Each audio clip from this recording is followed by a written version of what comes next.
নমস্কাৰ নমস্কাৰ বন্ধুসকল কেনে আছা তোমালোক আশা কৰো পৰীক্ষাৰ প্ৰস্তুতি ভালদৰে চলি আছে এইটো হল পৰীক্ষা পে চৰ্চাৰ প্ৰথম ভাৰ্চুৱেল এডিশন তোমালোকে জানা যে আমি যোৱা এবছৰ ধৰি কৰোনাৰ মাজত জীয়াই আছো আৰু সেই কাৰণে প্ৰত্যেক ব্যক্তিয়ে নতুন নতুন ইনোভেশন কৰিবলগীয়া হৈছে ময়ো এইবাৰ তোমালোকক লগ পোৱাৰ মোহ এৰিবলগীয়া হৈছো আৰু ময়ো এটা নতুন ফৰমেটত তোমালোকৰ মাজলৈ আহিবলগীয়া হৈছো আৰু তোমালোকৰ সৈতে মুখামুখি হ'ব নোৱাৰা তোমালোকৰ মুখৰ আনন্দ চাবলৈ নোপোৱা তোমালোকৰ উৎসাহ আৰু উদ্যম অনুভৱ কৰিবলৈ নোপোৱা এইবোৰেই মোৰ বাবে এটা বৰ ডাঙৰ লছ কিন্তু তথাপি পৰীক্ষাটো আহিবই তোমালোক আছা মই আছো পৰীক্ষাও আছে তেনেহলে ভালেই হৈছে যে আমি পৰীক্ষা পে চৰ্চা কন্টিনিউ কৰিম আৰু এই বছৰো ব্ৰেক নলওঁ এতিয়া আমি আমাৰ কথাবাৰ্তা আৰম্ভ কৰিব খুজিছো এটা কথা মই আৰম্ভণিতেই নিশ্চয়কৈ দেশবাসীসকলকো জনাব খুজিছো আৰু গাৰ্ডিয়ান সকলকো জনাব খুজিছো শিক্ষকসকলকো জনাব খুজিছো এইটো পৰীক্ষা পে চৰ্চা হয় কিন্তু কেৱল পৰীক্ষাৰেই চৰ্চা নহয় বহুতো কথাই পাতিব পাৰি এটা পাতল মুকলি বাতাবৰণ গঢ়িব লাগে এক নতুন আত্মবিশ্বাস গঢ়িব লাগে আৰু যিদৰে আমি নিজৰ ঘৰত বহি কথা পাতো আপোনজনৰ সৈতে কথা পাতো বন্ধু বান্ধৱৰ সৈতে কথা পাতো আহা আজি আমি সেইদৰেই কথা পাতিম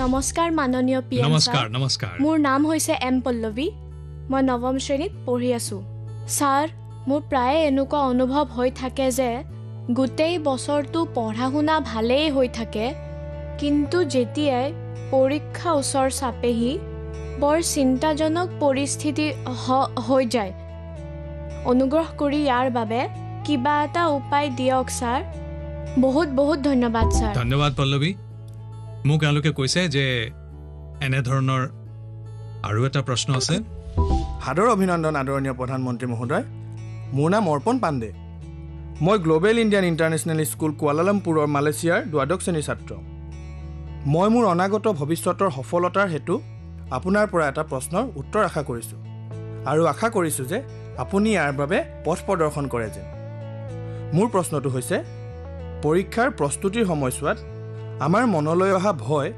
আৰু চিন্তাৰ পৰা কেনেকৈ হাত সাৰিম তেতিয়া কি হ'ব ভাল নম্বৰ ভাল কলেজ পাম নে নাপাম ধন্যবাদ পল্লৱী অৰ্পণ তোমালোকে যেতিয়া এই ফিয়েৰৰ এই ভয়ৰ কথা কোৱা তেতিয়া মোৰো ভয় লাগি যায় আৰে এনেকুৱা কি কথা আছে যাৰ কাৰণে ভয় কৰিব লাগে তুমি প্ৰথমবাৰ এক্সাম দিবলৈ ওলাইছা নেকি আগতে কেতিয়াও এক্সাম দিয়া নাই নেকি তোমালোকে জনা নাছিলা নেকি যে মাৰ্চ মাহত এপ্ৰিল মাহত এক্সাম আহেই সকলোবোৰ জানা আগৰ পৰাই জানা এবছৰৰ আগৰ পৰাই জানা হঠাৎ এইটো অহা নাই আৰু যদি হঠাতে অহা নাই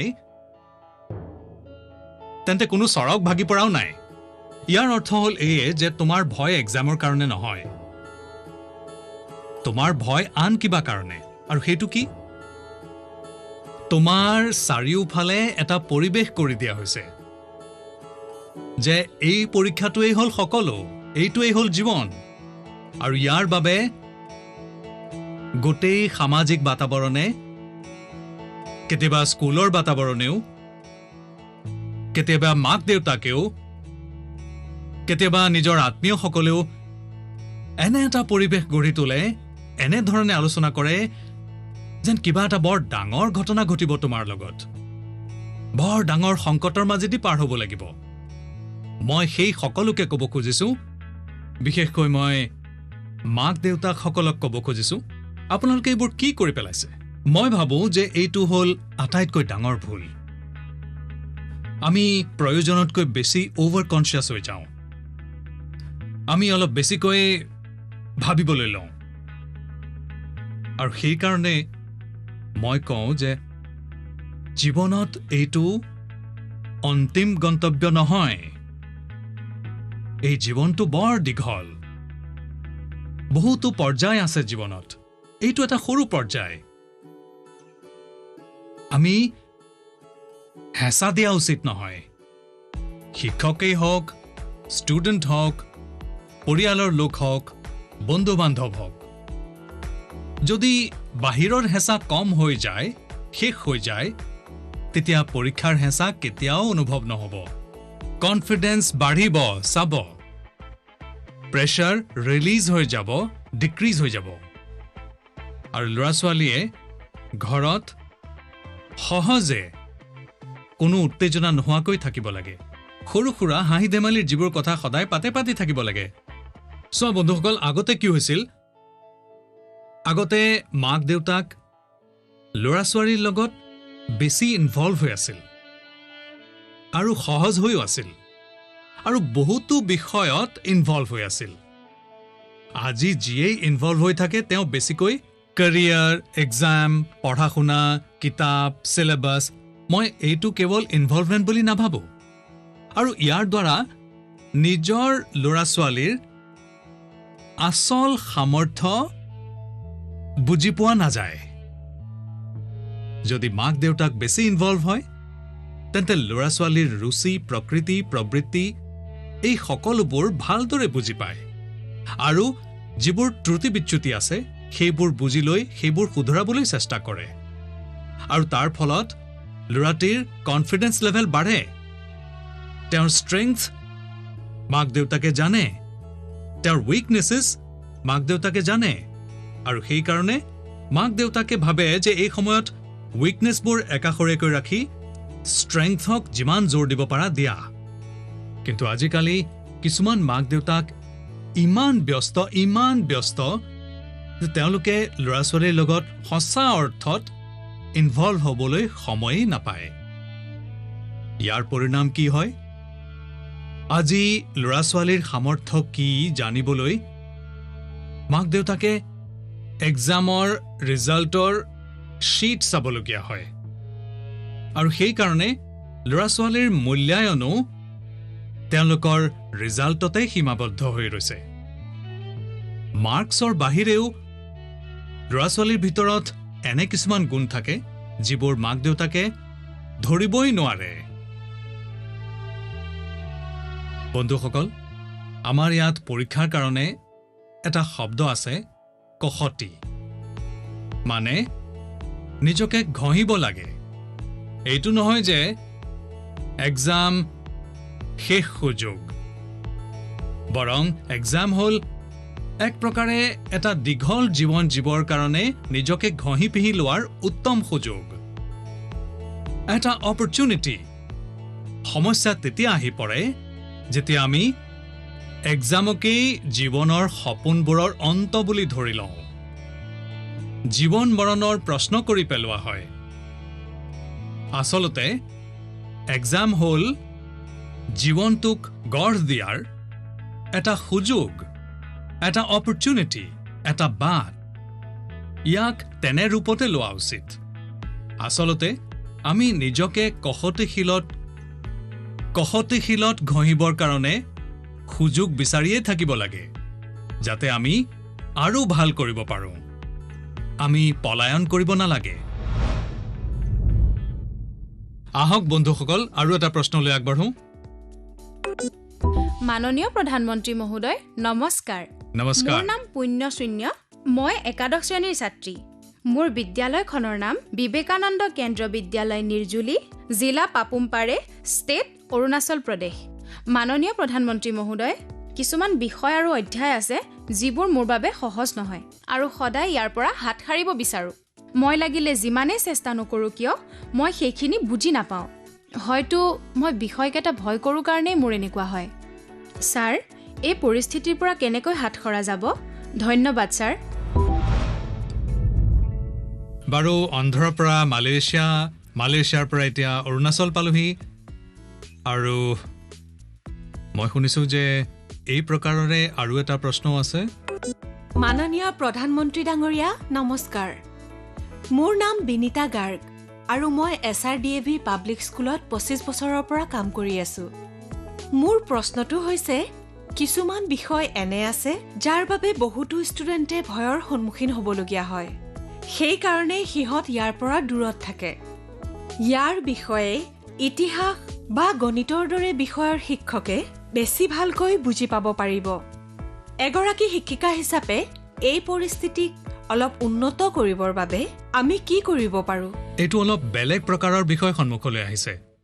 মই চেষ্টা কৰিম যাতে ষ্টুডেণ্টছৰ মন চুই যাব পাৰোঁ আৰু টিচাৰ্ছৰ কথাৰ ওপৰত ভালদৰে লক্ষ্য ৰাখি কিবা এটা সমাধান দিব পাৰোঁ। আপোনালোক দুয়ো কিবা বিশেষ ছাবজেক্ট বা চেপ্টাৰৰ প্ৰতি ভয়ৰ কথা কৈছে। আপোনালোক অকলে নহয় যি এই পৰিস্থিতিৰ সন্মুখীন হ'বলগীয়া হৈছে। বাস্তৱ সত্যটো হ'ল যে পৃথিৱীত এনে কোনো ব্যক্তি নাই যাৰ ক্ষেত্ৰত ওপৰৰ এই কথাটো প্ৰযোজ্য নহয়। ধৰি লওক, আপোনাৰ ওচৰত বৰ বঢ়িয়া 5-6টা শ্বাৰ্ট আছে, কিন্তু আপুনি নিশ্চয় দেখিছে যে এটা বা দুটা শ্বাৰ্ট আপোনাৰ ইমান পচন্দৰ যে বাৰে বাৰে পিন্ধি থাকে। ইয়াৰ মানে এইটো নহয় যে আনকেইটাৰ কামেই নাই, ফিটিং ঠিক নহয়, এনে নহয়। সেই দুটা ইমানেই ভাল লাগে যে সেই দুটা বাৰে বাৰে পিন্ধে। কেতিয়াবাতো মাক দেউতাকেও এই কথাটোলৈ খং কৰে যে কিমান বাৰ এইকেইটা পিন্ধি থাকা, মাত্ৰ দুদিন আগতেহে পিন্ধিছিলা। পচন্দ অপচন্দ মানুহৰ স্বভাৱ, আৰু কেতিয়াবা কেতিয়াবা পচন্দৰ লগত মৰমো সোমাই যায়। পিছে ইয়াত ভয়ৰ দ্বিধাৰনো কি কথা আছে যে আমি ভয় কৰিব লাগে? আচলতে কি হয়, যেতিয়া আপোনাৰ কিবা এটা বস্তু বেছি ভাল লাগিবলৈ ধৰে, তেতিয়া তাৰ সৈতে আপোনাৰ বহুত কমফৰ্ট হৈ যায়, বহুত কমফৰ্টেবল লাগিব ধৰে, সহজ হৈ পৰে। কিন্তু যিবোৰ বস্তুৰ লগত আপুনি সহজ নহয়, তাৰ টেনশ্যনত আপুনি আপোনাৰ 80% এনাৰ্জি তাতেই খৰচ কৰি দিয়ে। আৰু সেইকাৰণে ষ্টুডেণ্টছক মই এইটোৱেই কওঁ যে তোমালোকে নিজৰ এনাৰ্জিক ইকুৱেলি ডিষ্ট্ৰিবিউট কৰা উচিত, সকলো বিষয়তে সমান সমান। তোমাৰ ওচৰত পঢ়িবৰ কাৰণে 2 ঘণ্টা আছে, তেন্তে সেই 2 ঘণ্টাত প্ৰতিটো ছাবজেক্ট সমান ৰূপত পঢ়িবা। তোমাৰ সময়খিনিক ইকুৱেলি ডিষ্ট্ৰিবিউট কৰিবা। বন্ধুসকল, তোমালোকে নিশ্চয় দেখিছা, টিচাৰ্ছ, মা দেউতাই আমাক শিকায় যে যিটো সহজ সেইটো প্ৰথমে কৰিব লাগে। এইটো সাধাৰণতে কোৱা হয়, আৰু পৰীক্ষাতটো বিশেষকৈ বাৰে বাৰে কোৱা হয় যে যিটো সহজ সেইটো আগতে কৰা ভাই। যেতিয়া সময় থাকিব তেতিয়া যিবোৰ টান সেইবোৰত হাত দিবা। কিন্তু পঢ়া শুনাৰ ক্ষেত্ৰত মোৰ ধাৰণাত এই পৰামৰ্শৰ কোনো প্ৰয়োজন নাই আৰু উপযোগিতাও নাই। মই অলপ এই কথাটো বেলেগ দৃষ্টিৰে চাওঁ। মই কওঁ যে যেতিয়া পঢ়াৰ কথা আহে তেতিয়া কঠিন বিষয়টো আগতে ল'বা, যেতিয়া তোমাৰ মন ফ্ৰেছ হৈ থাকে, তুমি নিজে ফ্ৰেছ হৈ আছা, সেইটো এটেণ্ড কৰিবলৈ চেষ্টা কৰা। যেতিয়া কঠিন বস্তুটো এটেণ্ড কৰিবা তেতিয়া সহজটো আৰু সহজ হৈ পৰিব। মই নিজৰ অভিজ্ঞতাৰ পৰা কওঁ, যেতিয়া মই মুখ্যমন্ত্ৰী আছিলোঁ, যেতিয়া প্ৰধানমন্ত্ৰী হ'লোঁ, তেতিয়া মই বহুতো পঢ়িবলগীয়া হয়, বহুতো শিকিবলগীয়া হয়, বহুতৰ পৰা শিকিবলগীয়া হয়, বস্তুবোৰ বুজিবলগীয়া হয়। তেতিয়া মই কি কৰিছিলোঁ, যিবোৰ টান কথা, যিবোৰৰ সিদ্ধান্ত অলপ গম্ভীৰ হয়, মই মোৰ ৰাতিপুৱা যি আৰম্ভ কৰোঁ সেয়া কঠিন বস্তুৰে আৰম্ভ কৰিবলৈ ভাল পাওঁ।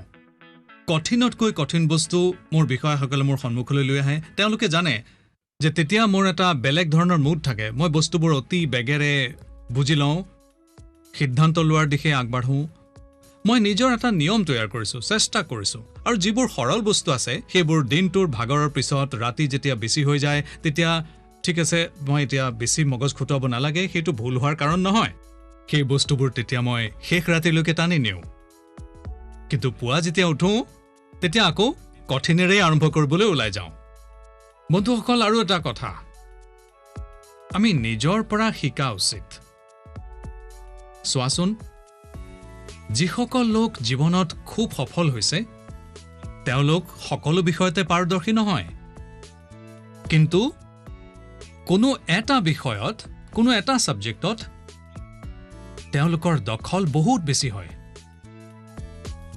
আমাৰ যেনেকৈ লতা দিদি লতা মংগেশকাৰজীৰ গোটেই পৃথিৱীতে নাম আছে ভাৰতৰ প্ৰত্যেক ব্যক্তিৰ মুখত তেওঁৰ নাম কিন্তু কোনোবাই যদি তেওঁক গৈ কয় যে আজি আমাৰ ক্লাছলৈ আহকচোন আৰু জিঅ'গ্ৰাফি পঢ়াওক তেওঁ হয়তো পঢ়াব নোৱাৰিব পাৰে বা পাৰিবও পাৰে মই নাজানো তেওঁ পঢ়াব পাৰিব নে নোৱাৰিব কিন্তু লতাজীৰ পাৰদৰ্শিতা জিঅ'গ্ৰাফিত নাথাকিব পাৰে কিন্তু সংগীতৰ জগতত তেওঁ যিখিনি ইতিমধ্যে কৰিছে এটা বিষয়ত যিদৰে নিজৰ জীৱন সমৰ্পণ কৰি দিছে আজি তেওঁ প্ৰত্যেক ব্যক্তিৰ কাৰণে প্ৰেৰণাৰ কাৰণ হৈছে আৰু সেই কাৰণে তোমাৰ যদিও কেইটামান সাবজেক্ট টান লাগিব পাৰে এয়া কিন্তু তোমাৰ জীৱনৰ কোনো অপূৰ্ণতা নহয় তুমি মাত্ৰ এইটো লক্ষ্য কৰা যে এই টান যেন লগা সাবজেক্টৰ পঢ়াৰ পৰা নিজকে যাতে দূৰত নাৰাখা তাৰ পৰা নপলাবা আৰু টিচাৰ্ছৰ কাৰণে মোৰ পৰামৰ্শ হ'ল এই যে তেওঁলোকে ছাত্ৰ ছাত্ৰীক তেওঁলোকৰ টাইম মেনেজমেণ্টৰ বিষয়ে ইয়াক পালন কৰাৰ উপায়বোৰৰ বিষয়ে সিলেবাছৰ বাহিৰলৈ গৈও কেতিয়াবা তেওঁলোকৰ সৈতে কথা পাতক আলোচনা কৰক তেওঁলোকক গাইড কৰক ছাত্ৰ ছাত্ৰীসকলক দাবী দিয়াৰ পৰিৱৰ্তে তেওঁলোকক গাইড কৰক দাবী ধমকি দিয়া এইবোৰৰ প্ৰভাৱ মনৰ ওপৰত আৰু বেছি নেগেটিভ হৈ পৰে উৎসাহ যোগালে সি কনচেন্ট্ৰেটেড শক্তিৰ ৰূপলৈ কনভাৰ্ট হৈ যায় কিছুমান কথা ক্লাছত সমূহীয়াকৈ নিশ্চয় ক'ব যাতে সকলোৱে বুজিব পাৰে কিন্তু বহুতো এনেকুৱা কথা আছে যেতিয়া কোনো এটি শিশুক মাতি আনি খোজ কাঢ়ি কাঢ়ি অলপ মূৰত হাতখন থৈ বৰ মৰমেৰে যদি কয় যে চোৱা ভাই তুমি ইমান ভাল কৰিছা অলপ চোৱাচোন এইটো অলপ এনেকুৱা কৰি লোৱাচোন চোৱা তোমাৰ ভিতৰত বহুত ডাঙৰ সামৰ্থ্য আছে আপুনি দেখিব এইটোৱে বৰ কাম দিব এটা কাম কৰিব আপোনাৰ জীৱনত এনে কোনবোৰ কথা আছিল যিবোৰ আপোনাৰ বৰ টান যেন লাগিছিল আৰু আজি আপুনি সেইবোৰ বৰ সহজেই কৰিব পাৰে এনে কিছুমান কামৰ এখন লিষ্ট বনাব যেনে চাইকেল চলাটো কেতিয়াবা আপোনাৰ টান যেন লাগিছিল কিন্তু এতিয়া সেইটো কামে আপুনি বৰ সহজেই কৰিব পাৰে কেতিয়াবা সাঁতোৰাৰ কথা ওলালে বৰ ভয় লাগিছিল হয়তো নামিবলৈও ভয় লাগিছিল চাগে কিন্তু এতিয়া আপুনি ভালদৰে সাঁতুৰিবলৈ শিকিলে নিশ্চয় যেটো কঠিন আছিল তাক আপুনি কনভাৰ্ট কৰি দিলে আপোনাৰ জীৱনত এনে শ কথা ওলাব যদি আপুনি সেইবোৰ মনত পেলাই এখন কাগজত লিখি লয় তেতিয়া কেতিয়াও আপুনি কাকোৱেই মোতকৈও কঠিন প্ৰশ্ন সোধাৰ প্ৰয়োজনেই নহব কাৰণ আপোনাৰ কেতিয়াও কোনো বস্তুৱে কঠিন নালাগিবই মোৰ কথা বিশ্বাস কৰক বন্ধু এবাৰ কৰি চাওক মাননীয় প্ৰধানমন্ত্ৰী মহোদয় वनक्कम वणक्कम वणक्कम দ্বাদশ শ্ৰেণীত পঢ়ো বিবেকানন্দ কেন্দ্ৰ বিদ্যালয় matric higher secondary school Kanyakumari মহোদয় এই পেণ্ডেমিকৰ সময়ছোৱাত অৰ্থাৎ অনলাইনৰ পৰিস্থিতিত আমি স্বাভাৱিকতকৈ বেছি ফ্ৰী টাইম পাইছোঁ মই জানিব বিচাৰিছোঁ যে কেনেকৈ আমি ফ্ৰী সময়খিনি উপযোগী কৰিব পাৰোঁ বহু ধন্যবাদ প্ৰধানমন্ত্ৰী ডাঙৰীয়া মোক এই সুবিধাকণ দিয়াৰ বাবে वणक्कम মা দেউতাই যেতিয়া গম পাব যে তুমি পৰীক্ষাৰ সময়ত খালি সময়ৰ কথা কৈছা তেতিয়া চাবা কি হ'ব বাৰু মোৰ এই প্ৰশ্নটো বৰ ভাল লাগিল যে তুমি এক্সামৰ সময়ত খালী সময়ৰ ওপৰত মনোযোগ দিছা খালী সময়ৰ বিষয়ে আলোচনা কৰি আছো চোৱা বন্ধুসকল খালী সময় ইয়াক খালী বুলি নাভাবিবা ই হ'ল অতি মূল্যৱান খালী সময় হ'ল এক সৌভাগ্য খালী সময় এক সুযোগ তোমাৰ সময়সূচীত খালী সময় অলপ থাকিবই লাগে নহ'লেতো জীৱনটো এটা ৰবটৰ দৰে হৈ পৰিব আচলতে খালী সময় দুই ধৰণৰ হ'ব পাৰে এটা হ'ল তুমি ৰাতিপুৱাৰ পৰাই জানা যে আজি তুমি 3 পৰা 4 বজালৈকে ফ্ৰী আছা বা অহা দেওবাৰে আধা দিন তুমি ফ্ৰী আছা নাইবা 4 তাৰিখে বন্ধ আছে আজি দুপৰীয়ালৈকে তোমাৰ কোনো কাম নাই তুমি জানা কিন্তু আনটো হৈছে যিটোৰ বিষয়ে তুমি লাষ্ট মোমেণ্টত গম পোৱা যদি তুমি আগৰ পৰাই জানা যে মোৰ ওচৰত খালী সময় আছে তেন্তে তুমি তোমাৰ মা দেউতা বা ভাই ভনীক ক'ব পাৰা যে মই তোমালোকক সহায় কৰিম তোমালোকে কি কাম কৰিব খুজিছা তোমালোকে কি কৰি আছা মই কি হেল্প কৰিব পাৰো দ্বিতীয়তে তুমি ভাবিছোৱা এনেকুৱা কোনবোৰ কথা আছে যিবোৰে তোমাক আনন্দ দিয়ে অলপ গধুৰ যেন লগা শব্দ স্বান্তঃ সুখায় যেটোৰ পৰা তুমি সুখ পোৱা তুমি আনন্দ পোৱা তোমাৰ মনটো পাতল কৰে তুমি এনেকুৱা কিবা এটা কৰিব পাৰা এতিয়া তুমি মোক সুধিছা যেতিয়া ময়ো ভাবো যে মই কি কৰিবলৈ ভাল পাওঁ মই মোৰ সময়সূচীত অবজাৰ্ভ কৰিছো যে যদি মই অকণমানো খালী সময় পাই যাওঁ আৰু যদি ঝুলনা আছে তেন্তে মোৰ বৰ মন যায় মই অলপ সময় সেই ঝুলনাত বহিবলৈ বহুত ভাগৰ লাগিছে আৰু 5 মিনিট সময়ও যদি পাওঁ নাইবা মই যদি কিবা কাম কৰিয়ে থাকো তেন্তে মোৰ খালী সময়ত ঝুলনাত বহি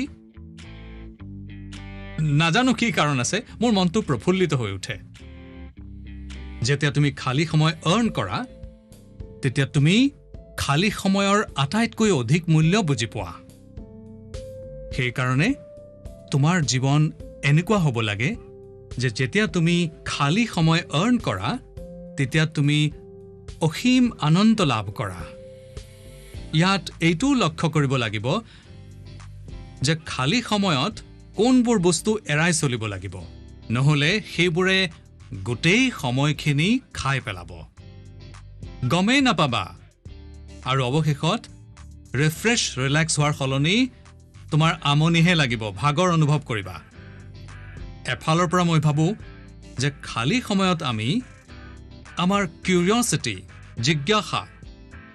জিজ্ঞাসা বঢ়োৱাৰ আৰু এনে কোনবোৰ বস্তু আমি কৰিব পাৰোঁ যিবোৰ হয়তো বৰ প্ৰডাক্টিভ হৈ উঠিব তোমাৰ মা বা দেউতাই যদি ৰন্ধা কাম কৰি আছে সেয়া অবজাৰ্ভ কৰা নতুন নতুন কথাৰ ভিতৰলৈ যোৱাৰ এটা নতুন কথা জনাৰ ইয়াৰ ইম্পেক্ট পোনে পোনে দেখা পোৱা নাযায় কিন্তু জীৱনত ইয়াৰ বৰ গভীৰ প্ৰভাৱ পৰে ফ্ৰী টাইমৰ এটা আৰু বেষ্ট ইউজ হ'ব পাৰে যে তুমি কিছুমান কাম কাজত নিজকে নিয়োগ কৰা য'ত তুমি নিজকে এক্সপ্ৰেছ কৰিব পাৰা তোমাৰ ইউনিকনেছক বাহিৰলৈ আনিব পাৰা যিটোত তুমি নিজৰ ইণ্ডিভিজুৱেলিটিৰ সৈতে খাপ খাই পৰা এনে কৰাৰ বহুতো উপায় আছে আৰু তুমিও এনে বহুতো উপায়ৰ বিষয়ে জানা স্পৰ্টছ আছে মিউজিক আছে ৰাইটিং আছে পেইণ্টিং আছে ষ্টৰী ৰাইটিং আছে তুমি বহুত কিবা কিবি কৰিব পাৰা তোমাৰ থটবোৰক ইমোশ্যনবোৰক এক্সপ্ৰেছ কৰাৰ এটা ক্ৰিয়েটিভ উপায় দিয়া, সুযোগ দিয়া। নলেজৰ পৰিসৰ বহু সময়ত তাতেই সীমাবদ্ধ থাকে যলৈকে তোমাৰ উপলব্ধি হয়, যি তোমাৰ আশে পাশে থাকে। কিন্তু ক্ৰিয়েটিভিটিৰ পৰিসৰে নলেজৰো বহুত দূৰলৈ তোমাক লৈ যায়, বহুত বিশালতাৰ স্তৰলৈ তোমাক লৈ যায়। ক্ৰিয়েটিভিটিয়ে তোমাক সেই ঠাইলৈ লৈ যাব পাৰে যলৈ আগতে কেতিয়াও কোনো যাব পৰা নাই, যিটো নতুন আমাৰ ইয়াত কোৱা হয়, যলৈ যাব পৰা নাই ৰবি তাত পালেগৈ কবি। এয়া ক্ৰিয়েটিভিটিৰেইতো কথা।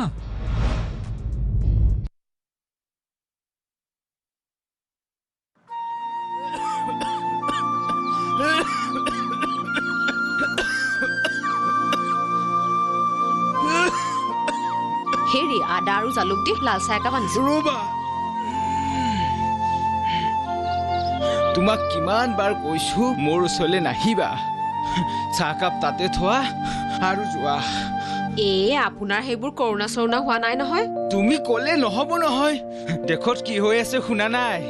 কিমান মানুহৰ এই মহামাৰীটো হৈছে। দেশৰ খবৰ আপুনিহে নাপায়। মহামাৰী হৈছিল হয়, কিন্তু এতিয়া যে সেই ভেকচিন লৈ সংক্ৰমণ নোহোৱা হৈছে তাৰ খবৰ আপুনি পায় নে নাপায়? মনে মনে থাকা হে, বেছি অস্তাদি নামাৰিবা। চাহকাপ তাত থোৱা আৰু আঁতৰ হোৱা।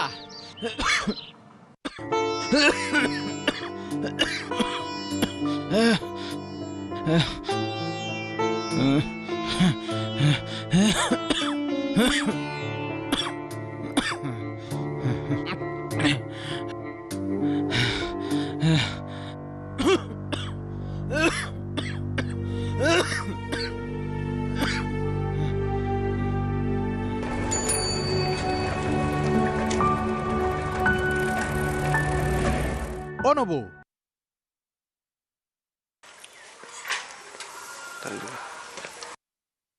কি হ'ল? কি হ'ল মানে এই আমাৰ এখেতৰ জ্বৰ কাহ হৈ আছে, তাকে কৰোণা হোৱা বুলি মানুহজনৰ ভয়তে তত নোহোৱা হৈছে। মোক যে একেবাৰে ওচৰলৈকে যাব নিদিয়ে জানানে? দেশত চাৰিওফালে ভেকচিন চলি থকাৰ সময়ত মহামাৰী সংক্ৰমণ হ'ব পাৰে জানো? মইতো তাকেই বুজাই আছো, পিছে মানুহজনে মোৰ কথা মানিবও লাগিব নহয়। ব'ল দাদাক মই বুজাই আছো। ব'লাচোন, বহা। যোৱা 16 জানুৱাৰীত দেশৰ প্ৰধানমন্ত্ৰীয়ে COVID-19 প্ৰতিষেধক টীকাকৰণ কাৰ্যসূচী আৰম্ভ কৰাৰ পৰা লাখ লাখ স্বাস্থ্যকৰ্মী আৰু ফ্ৰণ্টলাইন বিষয়ে এই টীকা গ্ৰহণ কৰি উপকৃত হৈছে। ইয়াৰ পিছতে শিশু আৰু বৃদ্ধসকলক অগ্ৰাধিকাৰ দি সমস্ত ৰাইজে যাতে এই টীকা গ্ৰহণ কৰিব পাৰে তাৰ কাৰণে হাজাৰ হাজাৰ টীকাকৰণ কেন্দ্ৰ চৰকাৰে ইতিমধ্যে মুকলি কৰি দিছে। ময়োতো তাকেই কৈছো, এই ভেকচিন লোৱাৰ পাছত মহামাৰীৰ সংক্ৰমণ হ'ব কেনেকৈ? সেয়া ঠিক কথা কৈছে। এতিয়া আৰু নাই কোনো ভয়, প্ৰতিষেধক লৈ মহামাৰীক কৰা জয়। দাদা, নবৌ, আপোনালোকো সাজু হওক প্ৰতিষেধক গ্ৰহণ কৰিবৰ বাবে, আৰু আন মানুহকো কথাবোৰ ভালকৈ বুজাই কওক। বহু পৰীক্ষা নিৰীক্ষাৰ অন্তত ভাৰত চৰকাৰৰ স্বাস্থ্য বিভাগে এই প্ৰতিষেধক ৰাইজৰ মাজলৈ মুকলি কৰি দিছে। গতিকে ইয়াক লৈ কোনো চিন্তা বা শংকাৰ কাৰণ নাই। এই প্ৰতিষেধকে আমাৰ দেশখনক স্বাভাৱিক অৱস্থালৈ ঘূৰাই আনিব। চৰকাৰৰ এই COVID-19 প্ৰতিৰোধক কাৰ্যসূচীত সকলোৱে সহযোগ কৰক। তোৰ কথাবোৰ শুনি মোৰ গাটো অলপ অলপ ভাল লাগিয়ে গৈছে দেখোন। আচলতে আপোনাৰ ভয়তহে জ্বৰ হৈছিল। ভাৰত চৰকাৰৰ COVID-19 প্ৰতিৰোধ কাৰ্যসূচীত সকলোৱে সহযোগ কৰক আৰু কৰোনা মহামাৰীৰ সংক্ৰমণৰ পৰা। নমস্কাৰ মাননীয় PM ছাৰ, মই আশাই কেকতপুৰে বেংগলোৰৰ পৰা। আপোনালৈ মোৰ প্ৰশ্নটো হৈছে যে ল'ৰা ছোৱালীক ভাল শিক্ষা প্ৰদান কৰাৰ সকলোতকৈ ভাল উপায়টো কি? ধন্যবাদ। মোলৈ এটা যি প্ৰশ্ন আহিছে সেইটো নমো এপৰ ওপৰত আহিছে। তাৰ ভিজুৱেল মোৰ ওচৰত নাই, কিন্তু মোৰ সেই প্ৰশ্নটো বৰ ভাল লাগিল। সেইকাৰণে মোৰ মন গৈছে যে মই সেইটো আপোনালোকৰ সৈতে শ্বেয়াৰ কৰোঁ। পাটনাৰ পৰা প্ৰশ্ন আহিছে। প্ৰবীণ কুমাৰে সুধিছে, ছাৰ, আজিকালি মাক দেউতাকৰ কাৰণে ল'ৰা ছোৱালী ডাঙৰ দীঘল কৰা অলপ সমস্যা হৈ গৈছে। কাৰণ হ'ল আজিকালিৰ যুগ আৰু আজিকালিৰ ল'ৰা ছোৱালী। এনেকুৱা অৱস্থাত আমি এইটো কেনেকৈ সুনিশ্চিত কৰিম যে আমাৰ ল'ৰা ছোৱালীৰ ব্যৱহাৰ, অভ্যাস আৰু চৰিত্ৰ ভাল? প্ৰবীণ কুমাৰে এজন সজাগ পিতৃ হিচাপে হয়তো মোক এইটো সুধিছে। বৰ কঠিন প্ৰশ্ন মোৰ কাৰণে মই কম যে প্ৰথমে আপুনি নিজে চিন্তা কৰক আত্মচিন্তন কৰক এনে নহয়তো যে জীৱন জীয়াৰ যি পথ আপুনি বাছি লৈছে আপুনি বিচাৰে যে তেনেকুৱা জীৱনেই আপোনাৰ ল'ৰা ছোৱালীও লওক আৰু অকণমানো যদি তাত পৰিৱৰ্তন হয় তেন্তে আপোনাৰ ভাৱ হয় যে পতন ঘটিব ধৰিছে মূল্যবোধৰ অৱক্ষয় হৈছে মোৰ ভালদৰে মনত আছে এবাৰ মই ষ্টাৰ্টআপৰ লগত জড়িত যুৱকসকলৰ লগত এখন সমাৰোহ কৰিছিলোঁ তাতে বংগৰ এগৰাকী ছোৱালী যে ষ্টাৰ্টআপ আৰম্ভ কৰিছে তেওঁৰ সম্পূৰ্ণ কেৰিয়াৰ এৰি থৈ আহি তেওঁ নিজৰ অভিজ্ঞতা বৰ্ণনা কৰিলে সেইটো মোৰ সদায় মনত থাকে সেই ছোৱালীগৰাকীয়ে ক'লে যে মই মোৰ চাকৰি এৰি দিলোঁ কেৰিয়াৰ এৰি দিলোঁ আৰু ষ্টাৰ্টআপ আৰম্ভ কৰিলোঁ আৰু মোৰ মায়ে যেতিয়া গম পালে তেতিয়া মায়ে তৎক্ষণাৎ ক'লে সৰ্বনাশ মানে মা ইমান হতভম্ব হ'ল কিন্তু পাছত সেই ছোৱালীজনী ষ্টাৰ্টআপত যথেষ্ট সফল হ'ল আপুনি ভবা উচিত যে আপুনি আপোনাৰ ভাৱৰ জগতত আপোনাৰ ল'ৰাটোক ধৰি ৰাখিবলৈ প্ৰয়াস কৰা নাইতো আৰু সেইকাৰণে আপোনাৰ পৰিয়াল আপোনাৰ পৰম্পৰা সেইবোৰৰ লগত মৌলিক মূল্যবোধৰ কেনেকৈ যোগ দিয়া যায় আমি আইডেণ্টিফাই কৰিব লাগিব যেনে আমাৰ ইয়াত কোৱা হয় জনসেৱাই প্ৰভু সেৱা এয়া আমাৰ শাস্ত্ৰসমূহত মূল্যৰূপে আছে কিন্তু আপোনাৰ ঘৰত পূজা পাতলটো বহুত হয় জগতখনে ভাবে যে আপুনি বৰ ধাৰ্মিক ৰিচুৱেলছেৰে ভৰা জীৱন কিন্তু আপোনাক জনসেৱা কৰা ক'তো দেখা নাযায় এতিয়া যেতিয়া আপোনাৰ সন্তানে এই বিৰোধাভাস দেখা পায় তেতিয়া তেওঁৰ মনত কনফ্লিক্ট আৰম্ভ হৈ যায় প্ৰশ্ন আহিবলৈ ধৰে আৰু প্ৰশ্ন অহাটো স্বাভাৱিক সেইদৰেই আমাৰ মূল্যবোধ হ'ল যে জীৱ মাত্ৰেই পৰমাত্মাৰ নিবাস আৰু সেইদৰেই আমি সকলোৱে বিশ্বাস কৰোঁ আৰু আমাক এইটো শিকোৱা হৈছে আমাৰ জীৱন মূল্যৰ ৰূপত সংস্থাপিত হৈ গৈছে আৰু আমি ভাবোঁ যে জীৱ মাত্ৰেই পৰমাত্মাৰ নিবাস কিন্তু আপুনি আপোনাৰ ঘৰত যি কাম কৰিবলৈ আহে সৰা মোচা কৰিবলৈ আহে লিফ্ট চলাবলৈ আহে ছাত্ৰ ছাত্ৰীক স্কুললৈ নিবলৈ অটোৰিক্সা ড্ৰাইভাৰ আহে কেতিয়াবা বাৰু আপুনি তেওঁলোকৰ সুখ দুখৰ বিষয়ে চিন্তা আৰু আলোচনা কৰিছেনে কেতিয়াবা সুধিছেনে আপোনাৰ পৰিয়ালৰ কাৰোবাৰ কৰোণা হোৱা নাইতো আপোনাৰ পৰিয়ালৰ সকলো ভালে আছেনে আপুনি যিখন গাঁৱৰ পৰা আহিছে সেই গাঁওখনত সকলো ভালে আছে নহয় কেতিয়াবা আপুনি সুধিছেনে যদি এনে কৰিলেহেঁতেন তেনেহ'লে আপুনি আপোনাৰ ল'ৰাটোক মূল্যবোধ শিকাবলগীয়া নহ'লহেঁতেন মই আপোনাৰ ওপৰত প্ৰশ্ন তোলা নাই এটা সাধাৰণ ব্যৱহাৰৰ কথাহে কৈছোঁ কিছুমান মানুহে সঁচাই এনেকুৱা নকৰে ল'ৰা ছোৱালীৰ বাৰ্থডে হয় বহুতো প্ৰস্তুতি কৰা হয় কিমান মানুহে নিজৰ ঘৰত কাম কৰা মানুহক কয় যে যি কাম কৰিবলগীয়া আছে 5 বজাৰ ভিতৰত পূৰা কৰি দিয়া 6 বজাত আলহী আহিবলৈ আৰম্ভ কৰিব তেতিয়া তুমিও আমাৰ পৰিয়ালৰ আলহীৰ দৰে কাপোৰ পিন্ধি ভাল ভাল কাপোৰ পিন্ধি তোমাৰ পৰিয়ালৰ সকলোকে লৈ আহি যাবা আপুনি চাওকচোন আপুনি তেওঁলোকক কি কয় আজি আমাৰ ঘৰলৈ বহুতো আলহী আহিব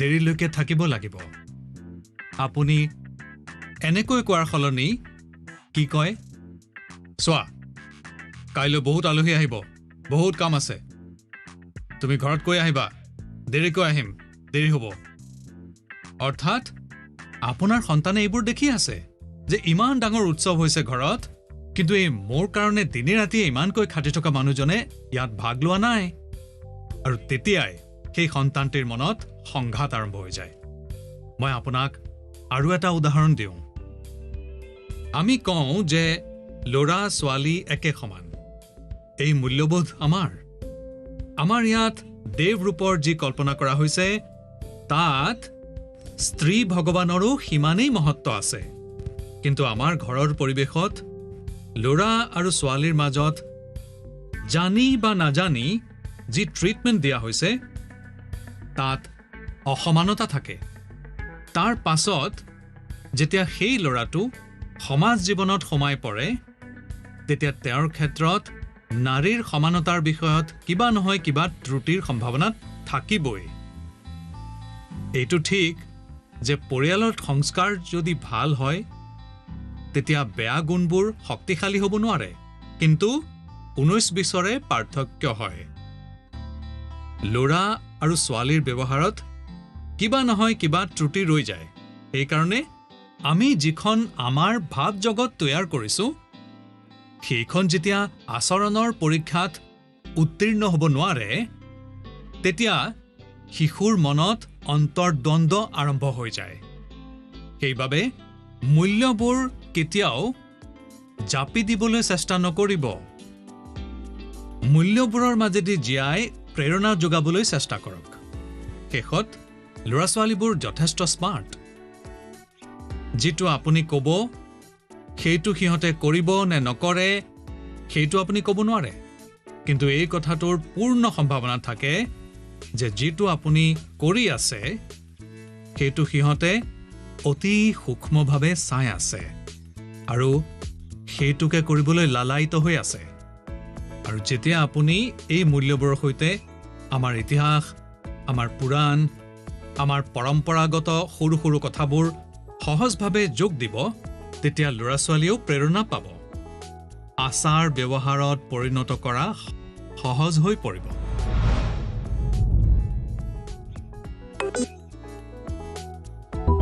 নমস্কাৰ ছাৰ মই প্ৰতিভা গুপ্তা কুন্দন বিদ্যা মন্দিৰ লুধিয়ানাৰ পৰা ছাৰ মোৰ প্ৰশ্নটো হৈছে যে আমি সদায় কিবা এটা কৰাবৰ বাবে ল'ৰা ছোৱালীৰ পিছে পিছে দৌৰিব লাগে আমি কেনেকৈ সিহঁতক সেলফ মোটিভেটেড কৰিব পাৰিম যাতে সিহঁতে নিজৰ কাম নিজেই কৰে ধন্যবাদ আপুনি বেয়া নাপায় যদি মই এই বিষয়ত মই আপোনাতকৈ অলপ বেলেগ ধৰণে ভাবোঁ মই ভাবোঁ যে ল'ৰা ছোৱালীৰ পিছত এই কাৰণে লাগিব লাগে কাৰণ তেওঁলোকৰ গতি আমাতকৈ বেছি এই কথা সঁচা যে ল'ৰা ছোৱালীক শিকোৱাৰ কোৱাৰ সংস্কাৰ দিয়াৰ দায়িত্ব পৰিয়ালৰ সকলোৰে কিন্তু বহুবাৰ ডাঙৰ হোৱা সত্ত্বেও আমাৰোতো মূল্যায়ন কৰিব লাগে আমি এটা সাজ তৈয়াৰ কৰি লওঁ আৰু ল'ৰা ছোৱালীক তাত গঢ় দিবলৈ চেষ্টা কৰি থাকোঁ আৰু সমস্যা ইয়াতেই আৰম্ভ হয় আমি ইয়াক ছ'চিয়েল ষ্টেটাছৰ চিম্বল কৰি লওঁ প্ৰায়ে মাক দেউতাকে নিজৰ মনত কিছুমান লক্ষ্য তৈয়াৰ কৰি লয় কিছুমান পেৰামিটাৰ তৈয়াৰ কৰি লয় আৰু কিছুমান সপোনো সাৱটি লয় তাৰ পাছত নিজৰ সেই লক্ষ্য আৰু সপোনবোৰ পূৰা কৰাৰ বোজা ল'ৰা ছোৱালীৰ ওপৰত জাপি দিয়ে আমি নিজৰ লক্ষ্যৰ কাৰণে ল'ৰা ছোৱালীক জানি বা নাজানি ক্ষমা কৰিব মোক মোৰ শব্দ অলপ কঠোৰ লাগিব আপোনাক জানি বা নাজানি আমি ল'ৰা ছোৱালীবোৰক ইনষ্ট্ৰুমেণ্ট বুলি ধৰি লওঁ আৰু যেতিয়া ল'ৰা ছোৱালীক সেই দিশলৈ টানি লৈ যোৱাত বিফল হৈ যায় তেতিয়া এই বুলি ক'বলৈ ধৰে যে ল'ৰা ছোৱালীৰ ভিতৰত মটিভেশ্যন আৰু ইনস্পিৰেশ্যনৰ অভাৱ কাকোৱেই মটিভেট কৰাৰ প্ৰথম পাৰ্ট হ'ল ট্ৰেইনিং প্ৰপাৰ ট্ৰেইনিং এবাৰ ল'ৰাটোৰ মন যদি ট্ৰেইনড হৈ যায় তেতিয়া তাৰ পাছত মটিভেশ্যনৰ সময় আৰম্ভ হ'ব ট্ৰেইনিঙৰ বহুতো মাধ্যম বহুতো উপায় হ'ব পাৰে ভাল কিতাপ ভাল মুভিজ ভাল কাহিনী ভাল কবিতা ভাল ফকৰা যোজনা বা ভাল অনুভৱ এই সকলোবোৰ এক প্ৰকাৰে ট্ৰেইনিঙৰেই টুলছ যেনে ধৰক আপুনি বিচাৰে যে আপোনাৰ ল'ৰাটোৱে পুৱা শুই উঠি পঢ়ে। আপুনি তাক কয়, বুজায়ো, দাবী ধমকিও দিয়ে, কিন্তু আপুনি সফলতা নাপায়। কিন্তু কি আপোনাৰ ঘৰত কেতিয়াবা এনেকুৱা কিতাপৰো আলোচনা হয়নে, য'ত ইনডাইৰেক্টলি ৰাতিপুৱা উঠাৰ লাভবিলাকৰ বিষয়ে আলোচনা হয়? আমাৰ ইয়াত আধ্যাত্মিক জীৱনৰ লোকে ব্ৰহ্ম মুহূৰ্তৰ পৰাই তেওঁলোকৰ দিন আৰম্ভ হৈ যায় আৰু তাৰেই নৰ্মছবোৰ পালন কৰে। আৰু আনফালে আজিকালি 5 AM ক্লাবৰো চৰ্চা হয়। বাৰু আপুনি এনে কোনো কিতাপৰ ঘৰত চৰ্চা কৰিছেনে? বা এনে কোনো মুভি বা ডকুমেণ্টাৰী চাইছেনে য'ত এই বিষয়ে বৈজ্ঞানিক পদ্ধতিৰে, যুক্তিসংগত পদ্ধতিৰে, ইমোশ্যনৰ সৈতে কথাবোৰ কোৱা হৈছে? এইটো এবাৰ মাত্ৰ কৰি চাওক। ৰাতিপুৱা উঠাৰ কাৰণে ল'ৰাৰ ট্ৰেইনিং নিজে নিজেই হৈ যাব। এবাৰ মন ট্ৰেইনড হৈ গ'লে, মনত ল'ৰাই বুজি পালে যে ৰাতিপুৱা উঠাৰ কি লাভ হয়, তাৰ পিছত সি নিজেই মটিভেট হ'বলৈ ধৰিব। ইয়াতেইতো এনভাইৰনমেণ্ট ক্ৰিয়েশ্যন হৈ যায়, যাৰ ঘৰত আটাইতকৈ বেছি প্ৰয়োজন। আপুনি ল'ৰাটিৰ সৰুকালৰ সেই সময়খিনি মনত পেলাওকচোন, যেতিয়া আপুনি তাক কোলাত লৈ ফুৰিছিল। ধৰি লওক আপোনাৰ জেপত এটা পেন আছে বা আপুনি চশমা পিন্ধি আছে। ল'ৰাটোৱে সেইটো টানে, চশমা খুলি দিয়ে। তেতিয়া আপুনি কি কৰে? আপুনি ল'ৰাটোৰ পৰা চশমাযোৰ ঘূৰাই ল'বলৈ চেষ্টা কৰিলে সি কান্দি দিয়ে, পেনটো ঘূৰাই ল'বলৈ চেষ্টা কৰিলে সি কান্দি দিয়ে। তেতিয়া বুজন মাক দেউতাকে কি কৰে? তাক এটা ডাঙৰ বল তাৰ সন্মুখত আনি দি দিয়ে, লৈ পেলাই থিয় হৈ যায়। ল'ৰাটোৱে কি কৰে? চশমা এৰি দিয়ে, পেনটো এৰি দিয়ে, ডাঙৰ বলটো খেলিবলৈ লৈ লয়। নাকান্দেও আৰু সহজেই আপুনি চলিউশ্যন উলিয়াই লয়। আপুনি তাৰ মনটো ডাইভাৰ্ট কৰে, সি বেছি পচন্দ কৰা অন্য পজিটিভ বস্তু তাক দি তাক মটিভেট কৰে। এই যিটো কাম আপুনি আগতে কৰিছিল যেতিয়া ল'ৰাটো একেবাৰে সৰু আছিল, সেই কামটোৱেই আপুনি এতিয়াও কৰিব পাৰে। আপুনি হয়তো শুনিছে, এটি চাকিৰ পৰা আন এটি জ্বলে। আপোনাৰ ল'ৰাটি পৰপ্ৰকাশিত হ'ব নালাগে। আপোনাৰ ল'ৰাটি স্বয়ং প্ৰকাশিত হ'ব লাগে। ল'ৰাটোৰ ভিতৰত যি পোহৰ আপুনি চাব বিচাৰে, সেই পোহৰ তাৰ ভিতৰৰ পৰা প্ৰকাশমান হ'ব লাগে। আৰু সেয়া আপোনাৰ জাগ্ৰত সক্ৰিয় প্ৰয়াসেৰে সম্ভৱ হ'ব। আপুনি আপোনাৰ একশ্যনত যি পৰিৱৰ্তন দেখুৱাব, সেয়া ল'ৰাটোৱে বৰ সূক্ষ্মভাৱে অবজাৰ্ভ কৰিব। ইয়াত আৰু এটা কথালৈ মই আপোনাৰ মনোযোগ বিচাৰিম। ল'ৰা ছোৱালীক কেতিয়াও ভয় দেখুৱাই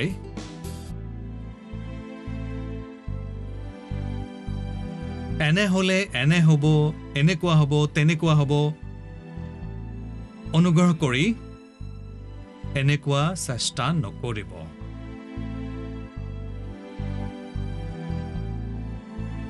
এক প্ৰকাৰে এই পদ্ধতি বৰ সহজ যেন লাগিব পাৰে, কিন্তু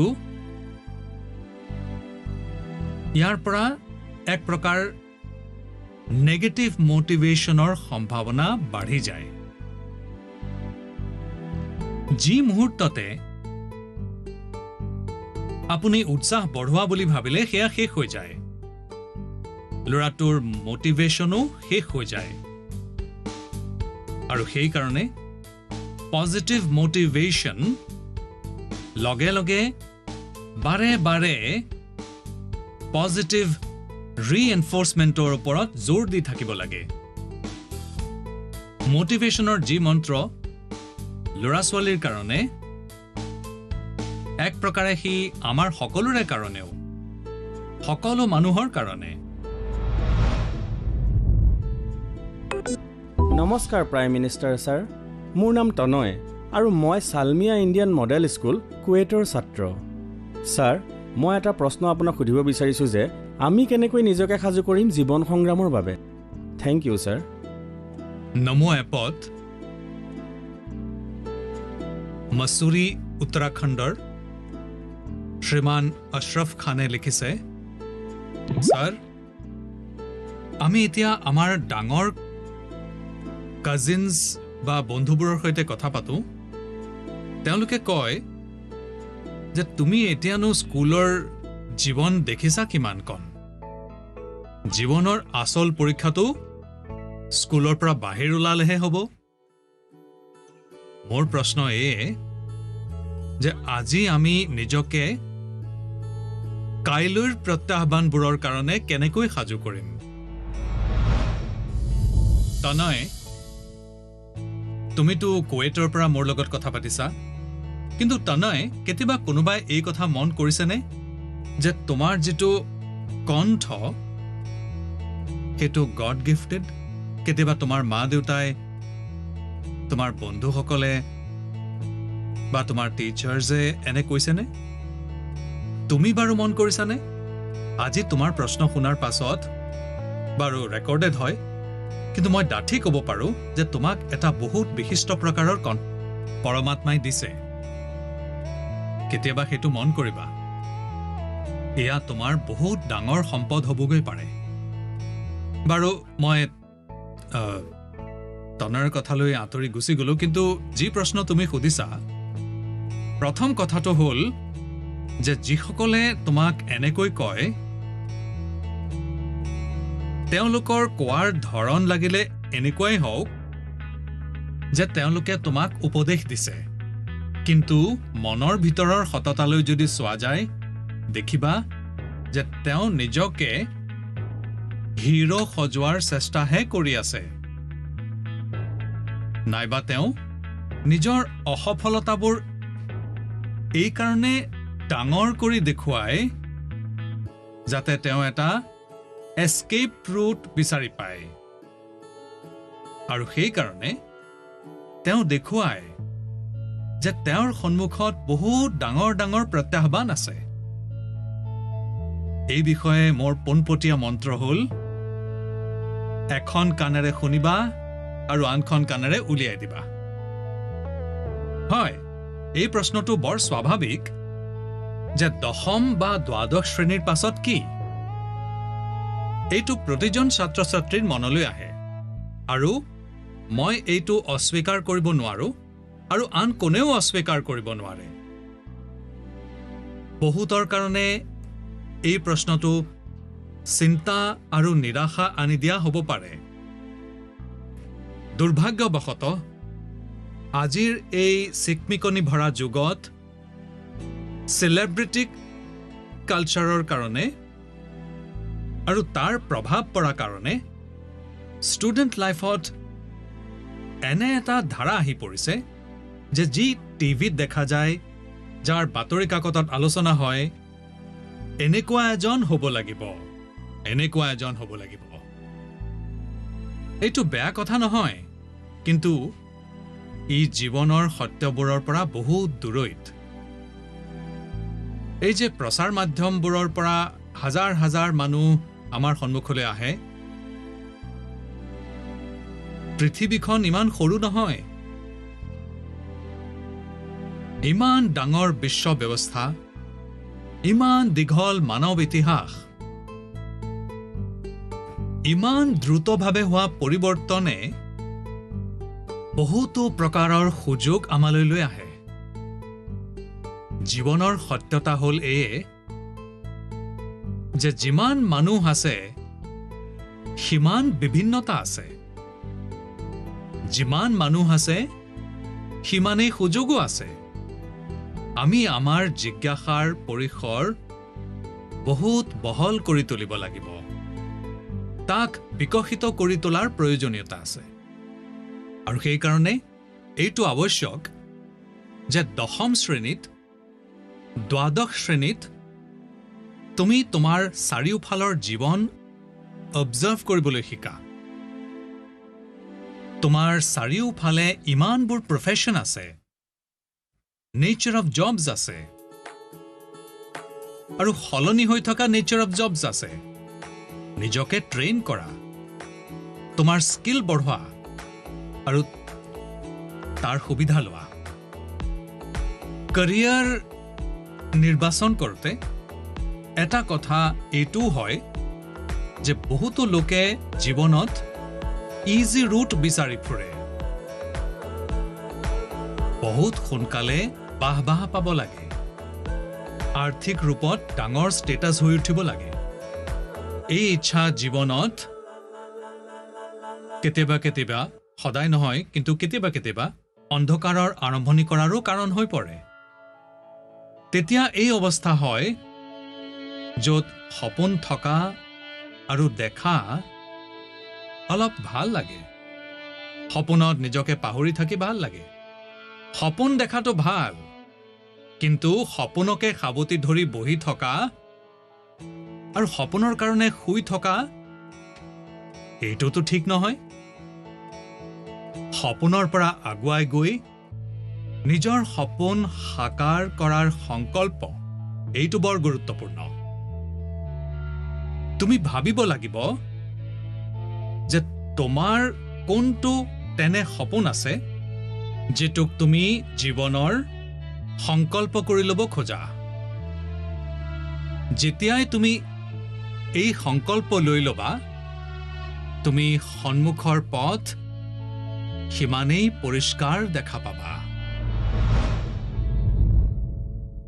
মাননীয় প্ৰধানমন্ত্ৰী মহোদয়, নমস্কাৰ। ক্ষমা কৰিব, মোৰ প্ৰশ্নটো পৰীক্ষাৰ ওপৰত আধাৰিত নহয়, গতিকে অনুগ্ৰহ কৰি ইয়াৰ বাবে নাহাঁহিব। আজিকালি ল'ৰা ছোৱালীবোৰে সঠিকভাৱে খাব নিবিচাৰে। সকলো সময়তে কেৱল চিপছ, চকলেট আৰু জাংক ফুডেই খাব বিচাৰে। আপুনি অনুগ্ৰহ কৰি কওক যে আমি ইয়াৰ বাবে কি কৰাটো উচিত। এই প্ৰকাৰৰ আৰু কেইটামান প্ৰশ্নও মোৰ ওচৰত আছে, আৰু এইবোৰ নৰেন্দ্ৰ মোদী এপত ছত্তীশগড় ৰায়পুৰৰ পৰা সুনীতা পলজীয়ে লিখিছে। ছাৰ, আমাৰ ল'ৰা ছোৱালীবোৰক আমি যি টিফিন দিওঁ সিহঁতে সেই খাদ্যবোৰ নাখায় আৰু সদায় ফাষ্ট ফুড খাবলৈ জেদ কৰে। অনুগ্ৰহ কৰি এই বিষয়ে আমাক পৰামৰ্শ দিয়ক। মই বুজিব পৰা নাই যে মই এই সকলোবোৰ প্ৰশ্ন শুনি মিচিকিয়াই হাঁহো নে জোৰকৈ হাঁহি দিওঁ। যদি এই বিষয়ত আমি মনোবৈজ্ঞানিক ৰূপে আগবাঢ়োঁ, তেন্তে হয়তো ইয়াৰ সমাধান সহজ হৈ পৰিব। আমাৰ যি ট্ৰেডিশ্যনেল খোৱা বোৱাৰ বস্তু আছে, মনোবৈজ্ঞানিক ৰূপে সেইবোৰৰ প্ৰতি আমি সহজভাৱে এক গৌৰৱ জগাই তোলো আহক। এইবোৰৰ যি বিশেষত্ব আছে তাৰ বিষয়ে কথা পাতোঁ।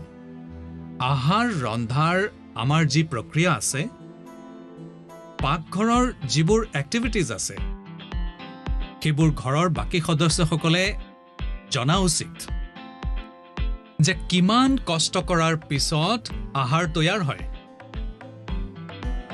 ল'ৰা ছোৱালীৰ আগতো এই সকলোবোৰ কথা আলোচনা কৰা উচিত।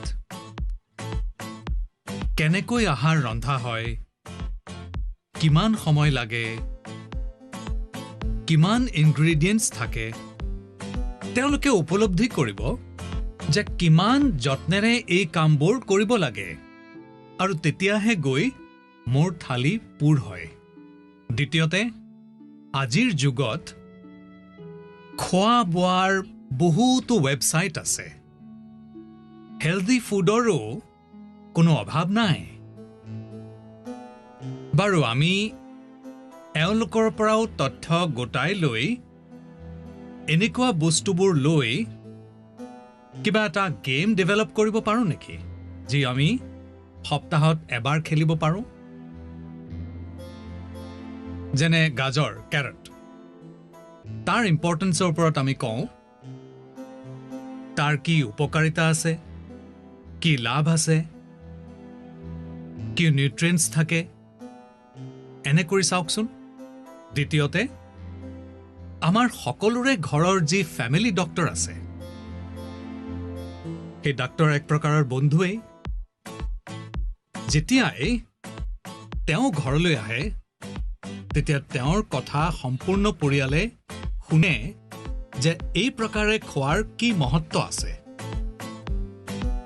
নিউট্ৰিয়েন্টছ ক'ৰ পৰা পোৱা যায় কি খাব লাগে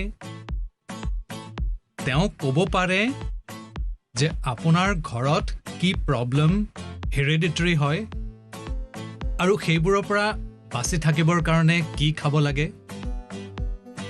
ইয়াৰ পৰাও ল'ৰা ছোৱালীৰ উপকাৰ হ'ব তৃতীয়তে আপুনি টিচাৰক ৰিকুৱেষ্ট কৰিব পাৰে যে আপুনি ল'ৰা ছোৱালীৰ এয়া কি অসুবিধা হৈ আছে বিশেষকৈ খোৱাৰ বিষয়ত টিচাৰক বুজাওক টিচাৰক বিশ্বাসত লওক এতিয়া দেখিব টিচাৰে বৰ কৌশলেৰে কাহিনী কৈ কৈ কথা কৈ কৈ হাঁহি ধেমালিৰে তাৰ মূৰত এইটো সুমুৱাই দিব যে এইটো কিয় কৰিব লাগে আৰু টিচাৰে কোৱা কথাটোৰ ল'ৰা ছোৱালীৰ ওপৰত বেলেগ ধৰণৰে প্ৰভাৱ পৰে আমিও কিবা কিবি নতুন এক্সপেৰিমেণ্টছ কৰি থাকিব লাগে মই এনে বহুতো উদাহৰণ দেখিছোঁ য'ত পৰিয়ালত ট্ৰেডিশ্যনেল খোৱা বস্তুবোৰকে ল'ৰা ছোৱালীক মডাৰ্ণ ৰূপে তৈয়াৰ কৰি দিয়া হয় তেতিয়া ল'ৰা ছোৱালীৰ মাজতো সেইবোৰক লৈ এটা স্বাভাৱিক আকৰ্ষণ জাগি উঠে বাৰু এইটো মোৰ চিলেবাছৰ বাহিৰৰ বিষয় কিন্তু হ'ব পাৰে যে মোৰ কিছুমান কথা আপোনাৰ হয়তো কামত আহিব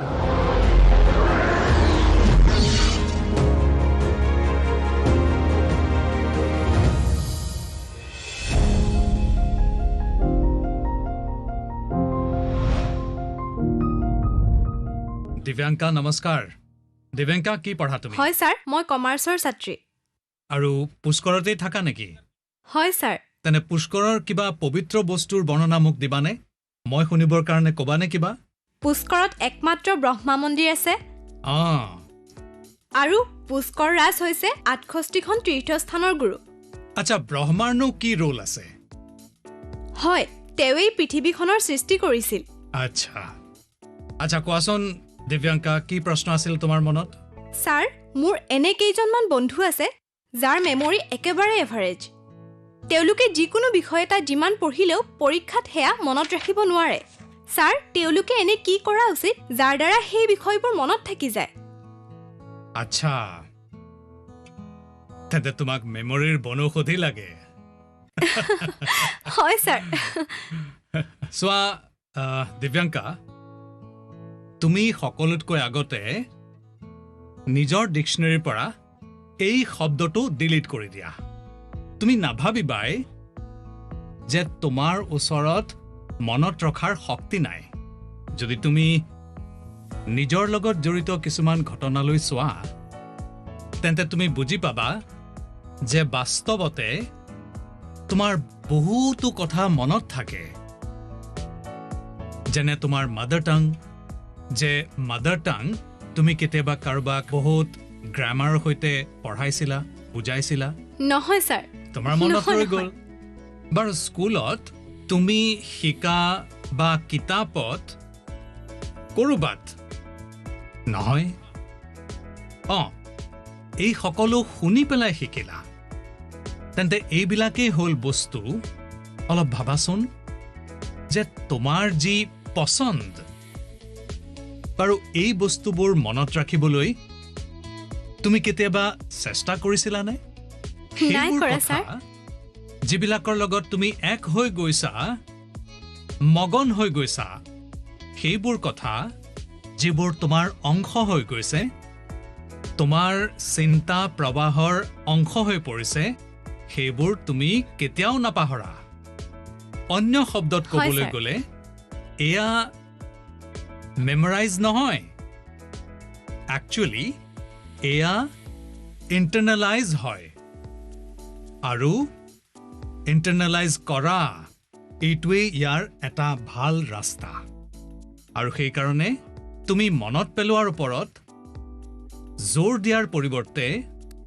তুমি তাক জীবলৈ চেষ্টা কৰা উচিত সহজতা সৰলতা সমগ্ৰতাৰ সৈতে তোমাৰ ওচৰতো সেই সকলোবোৰ শক্তি আছে যি কোনো বৰ টেলেণ্টেড ব্যক্তিৰ ওচৰত থাকে ভাবাচোন তোমাৰ ভাই বা ভনীৰ লগত যদি তোমাৰ কাজিয়া হয় তেন্তে সেইটো তোমাৰ একেবাৰে মনত থাকি যায় তুমি সেইটো নাপাহৰা ইয়ালৈকে আনকি তোমাৰ এইটোও মনত থাকিব যে সেই সময়ত তুমি তোমাৰ ভাই ভনীয়ে কি ধৰণৰ কাপোৰ পিন্ধিছিল তুমি থিয় হৈ হৈ কাজিয়া কৰিছিলা নে দৌৰি দৌৰি কৰিছিলা সকলো মনত থাকিব এটা এটা ঘটনা মনত থাকিব হয় ছাৰ অৰ্থাৎ ইয়াৰ এটা অৰ্থ এইটোৱেই যে তুমি ইয়াত ফুল্লি ইনভলভড আছিলা তুমি সেই মুহূৰ্তটোক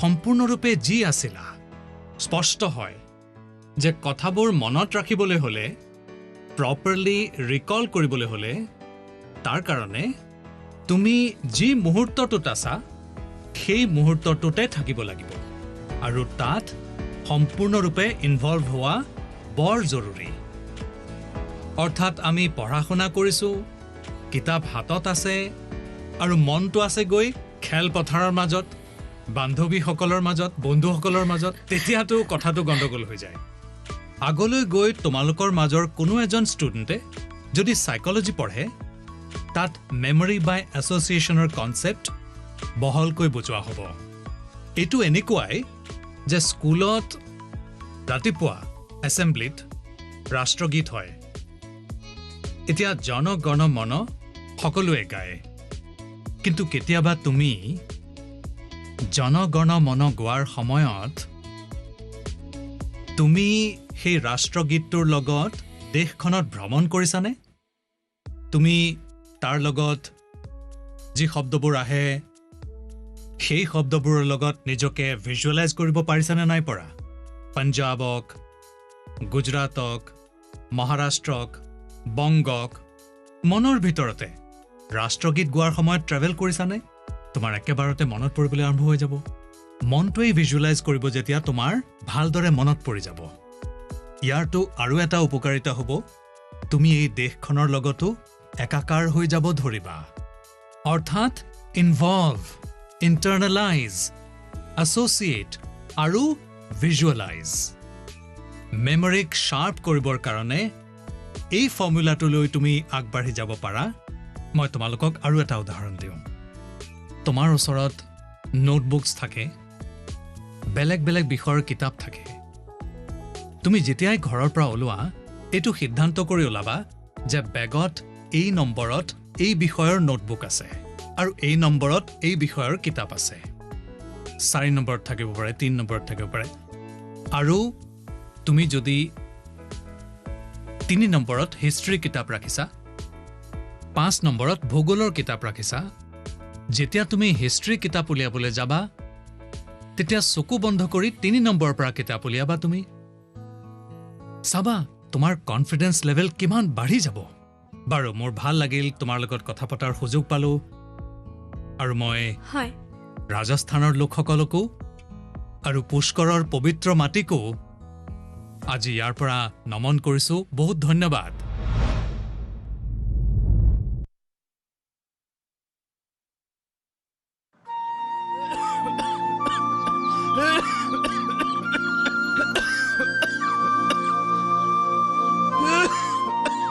হেৰি আদা আৰু জালুক দি লাল চাহ একাপ আনিছো ৰবা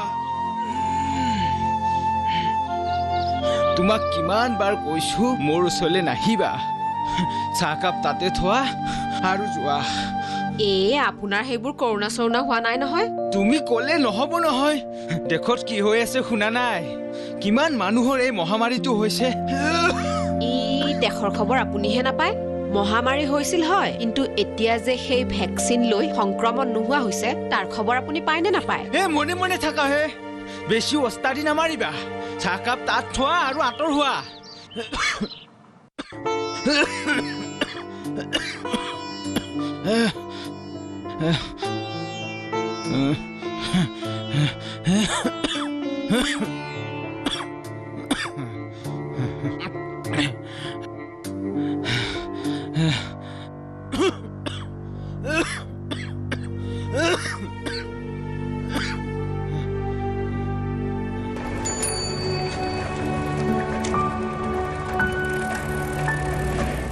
অ নবৌ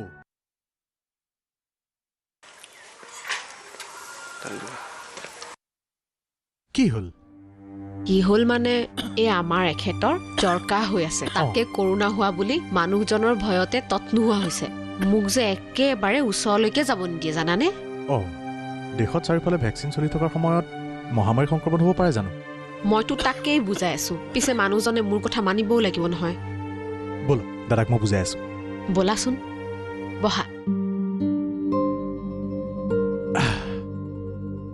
যোৱা 16 জানুৱাৰীত দেশৰ প্ৰধানমন্ত্ৰীয়ে কোভিড-19 প্ৰতিষেধক টীকাকৰণ কাৰ্যসূচী আৰম্ভ কৰাৰ পৰা লাখ লাখ স্বাস্থ্যকৰ্মী আৰু ফ্ৰণ্টলাইন বিষয়ে এই টীকা গ্ৰহণ কৰি উপকৃত হৈছে ইয়াৰ পিছতে শিশু আৰু বৃদ্ধসকলক অগ্ৰাধিকাৰ দি সমস্ত ৰাইজে যাতে এই টীকা গ্ৰহণ কৰিব পাৰে তাৰ কাৰণে হাজাৰ হাজাৰ টীকাকৰণ কেন্দ্ৰ চৰকাৰে ইতিমধ্যে মুকলি কৰি দিছে ময়োতো তাকেই কৈছো এই ভেকচিন লোৱাৰ পাছত মহামাৰী সংক্ৰমণ হ'ব কেনেকৈ সেয়া ঠিক কথা কৈছে এতিয়া আৰু নাই কোনো ভয় প্ৰতিষেধক লৈ মহামাৰীক কৰা জয় দাদা নবৌ আপোনালোকো সাজু হওক প্ৰতিষেধক গ্ৰহণ কৰিবৰ বাবে আৰু আন মানুহকো কথাবোৰ ভালকে বুজাই কওক বহু পৰীক্ষা নিৰীক্ষাৰ অন্তত ভাৰত চৰকাৰৰ স্বাস্থ্য বিভাগে এই প্ৰতিষেধক ৰাইজৰ মাজলৈ মুকলি কৰি দিছে গতিকে ইয়াক লৈ কোনো চিন্তা বা শংকাৰ কাৰণ নাই এই প্ৰতিষেধকে আমাৰ দেশখনক স্বাভাৱিক অৱস্থালৈ ঘূৰাই আনিব চৰকাৰৰ এই কোভিড-19 প্ৰতিৰোধক কাৰ্যসূচীত সকলোৱে সহযোগ কৰক তোৰ কথাবোৰ শুনি মোৰ গাটো অলপ অলপ ভাল লাগিয়ে গৈছে দেখোন আচলতে আপোনাৰ ভয়তহে জ্বৰ হৈছিল ভাৰত চৰকাৰৰ কোভিড-19 প্ৰতিৰোধ কাৰ্যসূচীত সকলোৱে সহযোগ কৰক আৰু কৰোনা মহামাৰীৰ সংক্ৰমণৰ পৰা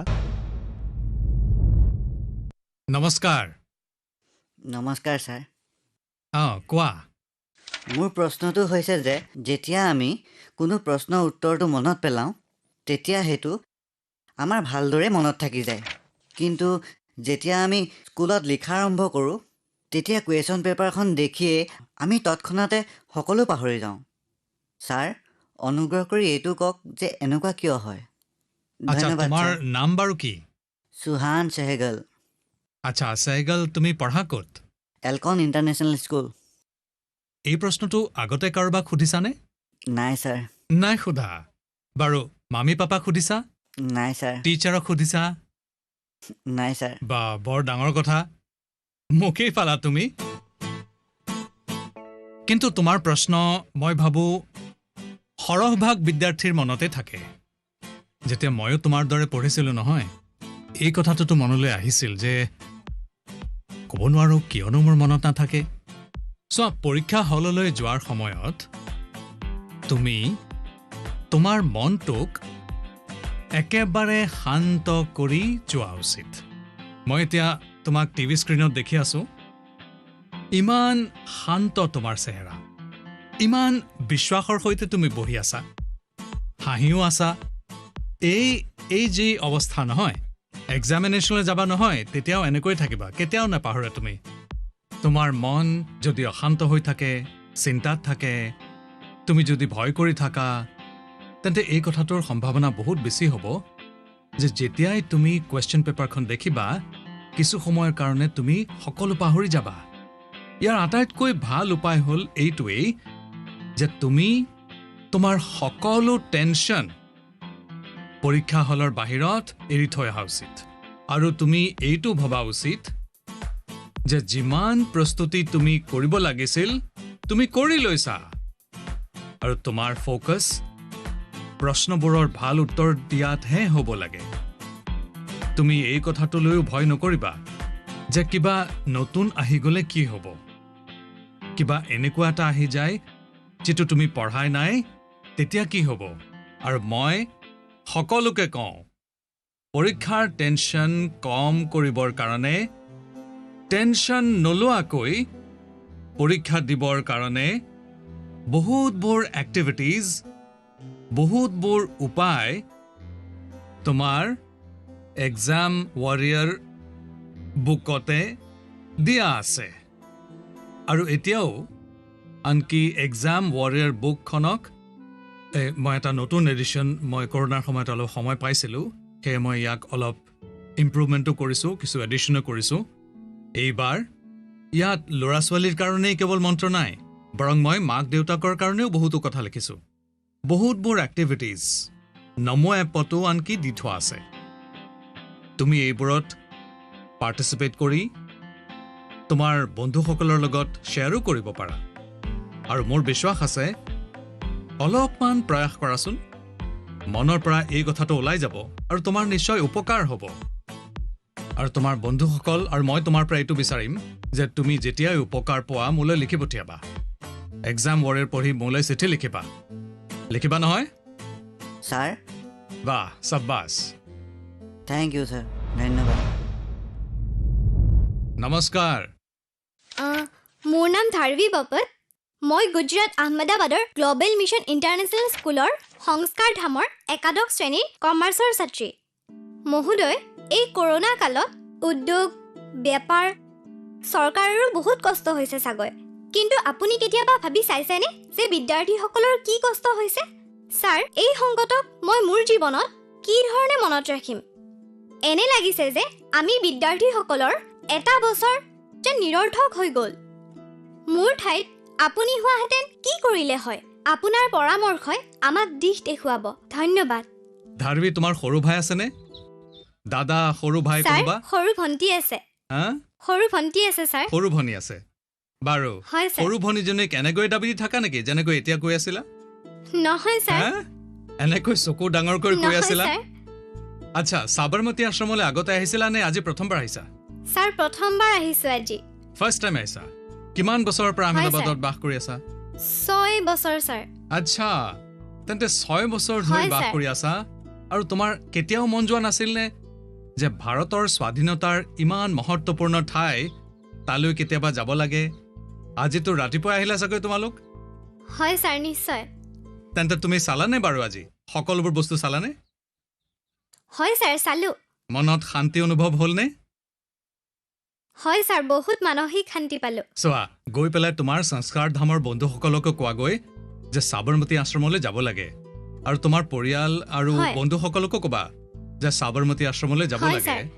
আৰু তাৰ সেই শান্তি অনুভৱ কৰিব লাগে কিছুপৰ নিশ্চয় ছাৰ মৌন হৈ তাতে বহিব লাগে কৰিবানে হয় ছাৰ আচ্ছা বাৰু এতিয়া তোমাৰ প্ৰশ্নটোলৈ আহোঁ মইতো একেবাৰে ধাৰ্মিক উপদেশ দিবলৈ লাগি গৈছিলোঁ চোৱা তোমাৰ কথা একেবাৰেই সঁচা আৰু য'ত কৰোণাৰ প্ৰশ্ন আহে মইতো ইয়াক এই ৰূপত চাব খোজোঁ যে ভুলটো তুমি কৰা নাই কিন্তু তাৰ কুফলবোৰহে তুমি ভুগিবলগীয়া হৈছে এইটো তোমাৰ কাৰণে জীৱনৰ এটা নতুন শিকনি যে বহুবাৰ জীৱনত বহুতো হঠাতে হোৱা ঘটনা আহে অকল্পনীয় ঘটনা আহে আৰু এই ঘটনাবোৰৰ ওপৰত তোমাৰ কোনো নিয়ন্ত্ৰণ নাথাকে কৰোণাৰ বিষয়তো আমি ক'ব পাৰোঁ যে ল'ৰা ছোৱালীৰ যুৱকসকলৰ যি লোকচান হৈছে সেইটো বৰ ডাঙৰ সৰুকালৰ বাবেতো এবছৰৰ লোকচান ডাঙৰ অট্টালিকাৰ ভেটিত এটা ফপলা ঠাইৰ দৰে এই ত্ৰুটিটো দূৰ কৰা সহজ নহয় স্কুল এজ মানে হহা খেলা মাটি লৈ খেলা মাটি ছটিওৱা গৰম ঠাণ্ডা বৰষুণ প্ৰতিটো বস্তুৰ আনন্দ বন্ধুসকলৰ লগত ক্লাছৰুমত টিচাৰ্ছৰ লগত গল্প কৰা কথা পতা ঘৰৰ সৰু সৰু ঘটনাবোৰ এই চাৰিওফালে গৈ কৈ দিয়া সেইবোৰৰ মাজত থকা এই সকলোবোৰ জীৱনৰ বিকাশ যাত্ৰাৰ কাৰণে বৰ অনিবাৰ্য হয় এই সকলোবোৰ বস্তুৰ পৰা তুমি সহজেই কিমানবোৰ কথা শিকিব পাৰা তোমাৰো নিশ্চয় লাগিছেই কৰোণা কালৰ আগৰ সময়বোৰ তুমি যদি মনত পেলোৱা তেন্তে হয়তো ভাবিছা যে কিমানবোৰ মিছ কৰিছা। কিন্তু কৰোনাৰ কালত যদি বহুতো কিবা হেৰুৱাইছা তেন্তে বহুত কিবা পাইছাও। কৰোনাৰ পৰা সৰ্বপ্ৰথম শিক্ষাটো এইটোৱেই যে তুমি যিটো বস্তুক যি সকল মানুহক মিছ কৰিছা তেওঁলোকৰ তোমাৰ জীৱনত কিমান ডাঙৰ ভূমিকা আছে এইটো এই কৰোনা কালতে বেছি গম পোৱা গৈছে। তুমি এই কথাটো উপলব্ধি কৰিলা যে কোনো বস্তুকে ফৰ গ্ৰান্টেড ল'ব নালাগে। খেলা ধূলা হওক, স্কুলৰ ফিজিকেল ক্লাছেছ হওক, নাইবা তোমাৰ ঘৰৰ ওচৰৰ পাচলি বেচোতাজন, কাপোৰ ইস্ত্ৰি কৰোতাজন, ওচৰৰ বজাৰৰ দোকানীজন, যিসকল মানুহক যিবোৰ কথাক তুমি ৰুটিন বুলি ধৰি লৈছিলা সেইবোৰ যেতিয়া মিছ কৰা যায় তেতিয়া সেইবোৰৰ মহত্ব আমি সকলোৱে অনুভৱ কৰোঁ। তুমিও এইটো বুজি পাইছা। সেইকাৰণে এই দিশত তুমি অনবৰতে সজাগ হৈ থাকিব লাগে আৰু লাইফ লং এই লেচনটো মনত ৰাখিব লাগে। কৰোনাৰ পাছতো এই কথাবোৰ উপেক্ষা কৰিব নালাগে। লগতে তুমি এইটো কথাও মনত ৰাখিব লাগে যে জীৱনটোক সঁচা অৰ্থত জীৱৰ কাৰণে কিমান কম বস্তুৰ প্ৰয়োজন হয়। দ্বিতীয়তে এই এটা বছৰত তুমি কিবা প্ৰকাৰে হ'লেও জানি বা নাজানি নিজৰ ভিতৰলৈ জুমি চোৱাৰ, নিজকে জনাৰ এটা সুযোগো পাইছা নিশ্চয়। কৰোনা কালত আৰু এটা কথা এনে হ'ল যে আমি আমাৰ পৰিয়ালৰ এজনে আনজনক বেছি ওচৰৰ পৰা বুজিব পাৰিলোঁ। কৰোনাই ছ'চিয়েল ডিষ্টেন্সিঙৰ কাৰণে বাধ্য কৰিলে, কিন্তু পৰিয়ালৰ ভিতৰত ইম'চনেল বণ্ডিঙকো ই মজবুত কৰিলে। কৰোনা কালে এইটোও শিকালে যে এটা একত্ৰিত পৰিয়ালৰ শক্তি কি হ'ব পাৰে। ঘৰৰ ল'ৰা ছোৱালীৰ জীৱন নিৰ্মাণৰ কাৰণে ইয়াৰ কিমান ডাঙৰ ভূমিকা থাকে।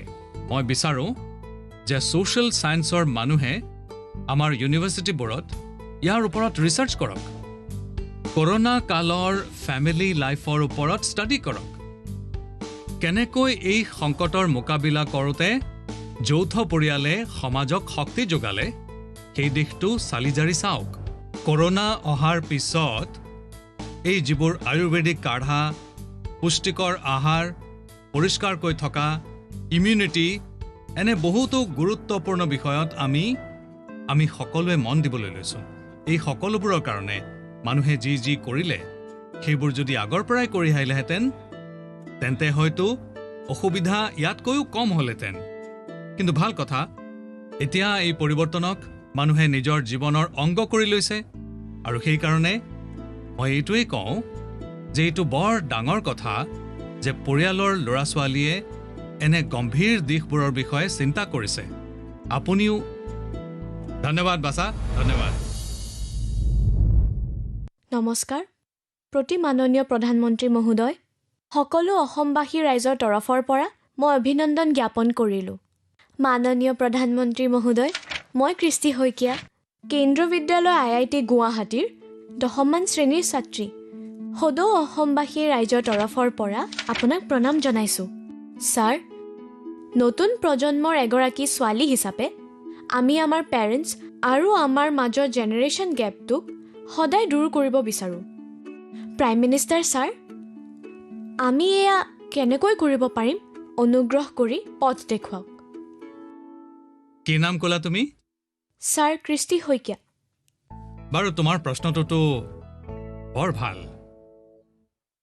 এগৰাকী ছাত্ৰীৰূপে তুমি যিটো প্ৰশ্ন সুধিছা তাৰ কাৰণে মই তোমাক বৰ প্ৰশংসা কৰিছোঁ।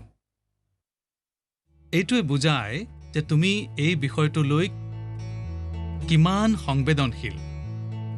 তুমি কেৱল এই বিষয়টো যে বুজি পাইছা তেনে নহয়, বৰং দুটা পুৰুষৰ মাজৰ জেনেৰেশ্যন গেপ যাতে কম হয় তাৰ বাবেও প্ৰয়াস কৰিছা কিন্তু মই পেৰেণ্টছৰ সৈতে এই বিষয়ে কথা পাতিব খোজো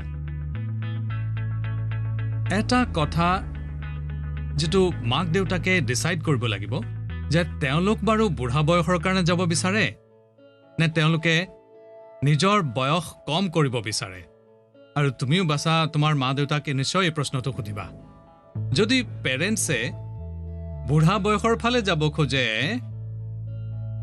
তেন্তে নিশ্চয় নিজৰ ল'ৰা ছোৱালীৰ সৈতে ডিষ্টেন্স বঢ়াই লওক গ্যাপ বঢ়াই থাকক যদি আপুনি নৱজীৱনৰ ফালে আগবাঢ়িব খোজে নিজৰ বয়স কমাব খোজে ডেকা হৈ থাকিব খোজে তেন্তে আপুনি আপোনাৰ ল'ৰা ছোৱালীৰ লগত গ্যাপ কম কৰক ক্লোজনেছ বঢ়াওক ই আপোনাৰ বাবে উপকাৰী হ'ব আপুনি মনত পেলাওক যেতিয়া আপোনাৰ সন্তানটিৰ বয়স 1 বছৰ আছিল তেতিয়া আপুনি তাৰ লগত কেনেদৰে কথা পাতিছিল তেতিয়া আপুনি তাক হহুৱাবৰ কাৰণে কেনেকুৱা মাত উলিয়াইছিল আপুনি আপোনাৰ মুখৰ বেলেগ বেলেগ এক্সপ্ৰেছন উলিয়াই কেনেকৈ তাৰ লগত কথা পাতিছিল এনে কৰোতে বাৰু কেতিয়াবা আপুনি ভাবিছিল নে যে কোনোবাই দেখিলে বাৰু কি ক'ব কেতিয়াবা আপুনি ভাবিছিল নে যে মানুহে আপোনাক এনে কৰা দেখিলে এনেকৈ ক'ব যে সোৱায়ও কেনেকুৱা ভংগী কৰিছে কেনেকুৱা মাত উলিয়াইছে কেতিয়াবা সেই সময়ত আপুনি এনেকৈ ভাবিছিল নে যে আপোনাৰ সন্তানটিৰ মনত কি চলি আছে আপুনিও সেই সময়ত আনন্দ পাইছিল এই কাৰণে আপুনি তেনে কৰিছিল আপুনি কালৈকো ভ্ৰক্ষেপ কৰা নাছিল অৰ্থাৎ আপুনি সকলোবোৰ বাদ দি নিজেই এটা বাচ্চা হৈ গৈছিল সন্তানটোৱে খেলিবৰ কাৰণে আপুনি নিজেই খেলনা হৈ গ'ল আৰু সন্তানৰ খেলনাটোৰ লগতো সিমানেই উৎসাহেৰে খেলিলে আপুনি মনত পেলাওক কেতিয়াবা আপুনি ঘোঁৰা হৈছিল কেতিয়াবা সন্তানটিক পিঠিত উঠাই লৈ ফুৰিছিল কেতিয়াবা কান্ধত বহুৱাই লৈ গোটেই ঘৰটোত ঘূৰি ফুৰিছিল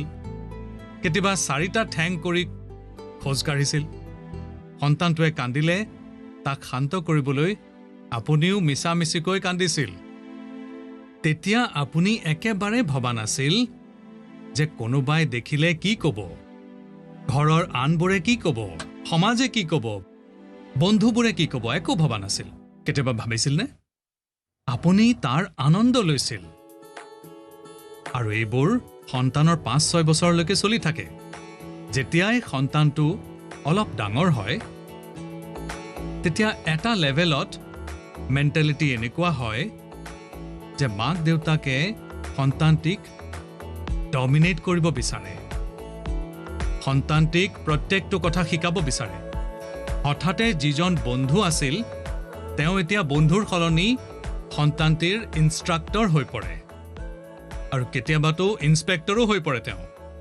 বন্ধুসকল সন্তানে যেতিয়া বাহিৰৰ জগতখনত তাৰ ভৰি দিয়ে তেতিয়া বহুতবোৰ কথা অবজাৰ্ভ কৰিব লাগে ঘৰত যি দেখিছিল তাতকৈ কিবা বেছি কিবা বেলেগ কিবা নতুন কি দেখিবলৈ ধৰে সেই সময়ত আপোনাৰ এইটো হ'ল এটা সজাগ দায়িত্ব যে সেই নতুন বাতাবৰণত আপোনাৰ সন্তানটি যাতে আৰু অধিক বিকশিত হয় আৰু ইয়াৰ উত্তম উপায় হ'ল যে আপুনি তাৰ মনৰ লগত মিলি যাওক তাৰ মনৰ লগতে কৰক আৰু তাৰ প্ৰতিটো কথা ইমোশনেলি এটাচ হৈ শুনক এনেকুৱা নহয় যে ফোন কৰি আছে আৰু সি কথা কৈ আছে এনেকুৱা নহয় ভালদৰে তাৰ সৈতে যোগ দিয়ক আপুনি যেটো ভাল নাপায় যদি সেই কাম আপোনাৰ সন্তানে কৰে তেন্তে তাক দাবি নিদিব ধমকি নিদিব মাত্ৰ শুনি থাকক শুনাৰ সময়ত তাৰ এনে লাগিব লাগে যে আপুনি তাক কিমান মৰম কৰে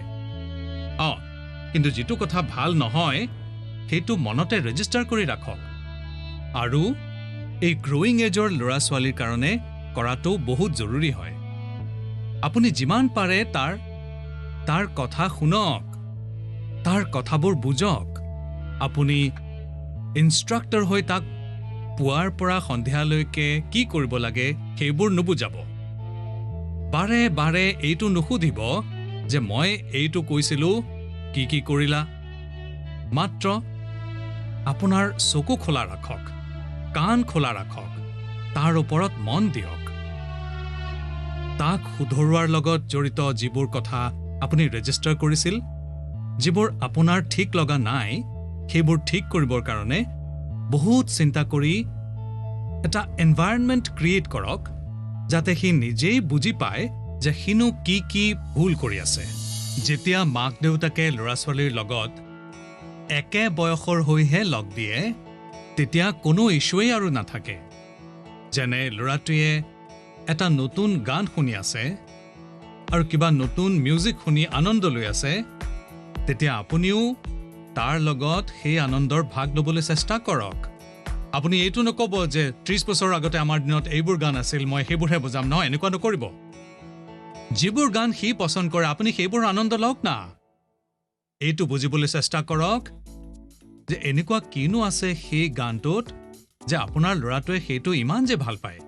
কিন্তু আচলতে এনে হয় যে আমি দেখোঁ যে ঠিক এই সময়তে কিছুমান মাক দেউতাকে এইদৰে ক'বলৈ ধৰে যে এইবোৰ কি বাজে গান শুনি আছা, আচল মিউজিকটো আমাৰ সময়তহে আছিল, এতিয়া যিবোৰ বনাইছে সেইবোৰ কেৱল হৈ হাল্লাহে হয়। এনেকুৱা হৈছে যে ল'ৰাটোৱে আহি আপোনাক কিবা এটা কথা কয়, সি কয় যে আজি স্কুলত আমি এইটো কৰিলোঁ, তেতিয়া আপুনি আকৌ আপোনাৰ কাহিনীলৈ আৰম্ভ কৰি নিদিয়েতো যে আৰে এইটোতো এনেকুৱাই, কি হ'লনো, কিনো নতুন বস্তু এয়া, এইটোতো এনেকুৱাই। আপোনাৰ সন্তানৰ লগত তাৰ জেনেৰেশ্যনৰ কথাবোৰত সিমানেই আগ্ৰহ দেখুৱাওক, আপুনি তাৰ আনন্দত মিলি যাওক, তেতিয়া আপুনি দেখিব জেনেৰেশ্যন গেপ কেনেকৈ নোহোৱা হৈ যায়। আৰু হয়তো যিটো কথা আপুনি ক'ব খুজিছে সেইটো সি বুজিও পাবলৈ ধৰিব। আৰু সেইকাৰণে জেনেৰেশ্যন গেপ কম কৰিবৰ কাৰণে ল'ৰা ছোৱালী আৰু ডাঙৰসকলে এজনে আনজনক বুজিব লাগিব, মুকলি মন লৈ গল্প গুজব কৰিব লাগিব, মুকলিকৈ কথা পাতিব লাগিব, বুজি পাব লাগিব, শুনিব লাগিব, আৰু তাৰ পাছত আপুনি নিজকে পৰিৱৰ্তন কৰাৰ প্ৰস্তুতিও কৰিব লাগিব। বাৰু, অসমৰ পৰা ইমান সুন্দৰ প্ৰশ্ন মই পালোঁ। মই অলপ বেছি দীঘল উত্তৰেই দি পেলালোঁ, কিন্তু মোৰ ভাল লাগিল। বহুত বহুত ধন্যবাদ বাছা।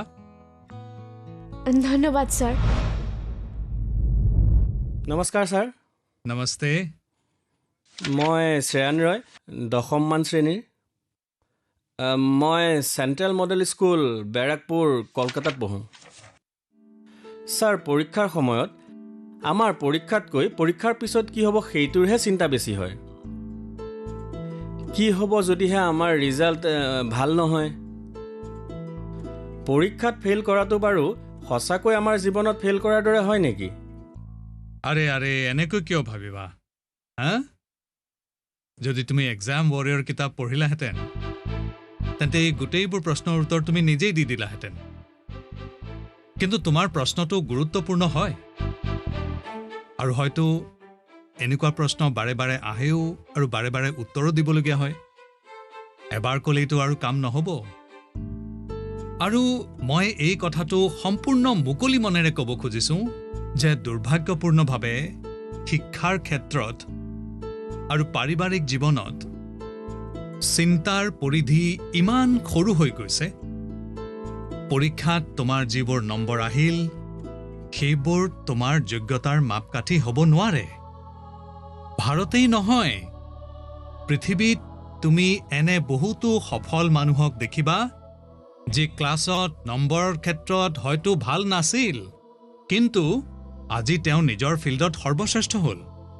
এই পৰীক্ষা কেৱল মাত্ৰ এটা পৰ্যায়। এই পৰীক্ষাত নম্বৰ কম পোৱাৰ অৰ্থ এইটো হ'ব নালাগে যে তোমাৰ জীৱনত বহুত ডাঙৰ লোকচান হৈ গ'ল। ভৱিষ্যতে তোমাক যিটো এটা বস্তুৰ পৰা বাচি থকাৰ প্ৰয়োজন তাৰ বিষয়ে মই তোমালোকক নিশ্চয় ক'ম।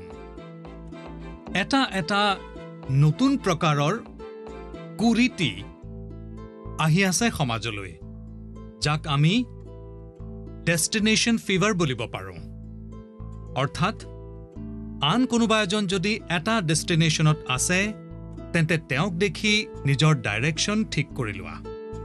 তোমাৰ কোনোবা আত্মীয় ক'ৰবাত গৈ সফল হ'লগৈ, তোমাৰ এনে লাগে তালৈ গৈ তুমিও সফল হৈ যাবা। কোনোবা অসফল হ'ল তেন্তে তোমাৰ লাগে যে ময়ো যদি সেই ফিল্ডলৈ যাওঁ ময়ো অসফল হ'ম। আমাৰ লাগে যে সেই ষ্টুডেণ্টজনে এই দিশত গ'ল, এই ক্ষেত্ৰলৈ গ'ল, এইটো হ'ল, সেই ক্ষেত্ৰত তেওঁ এই ধৰণৰ সুনাম কৰিলে তেন্তে ময়ো সেইটো কৰিম আৰু তেতিয়াহে মোৰ জীৱন সফল হ'ব। এই চিন্তাটো ভাল নহয় বন্ধুসকল।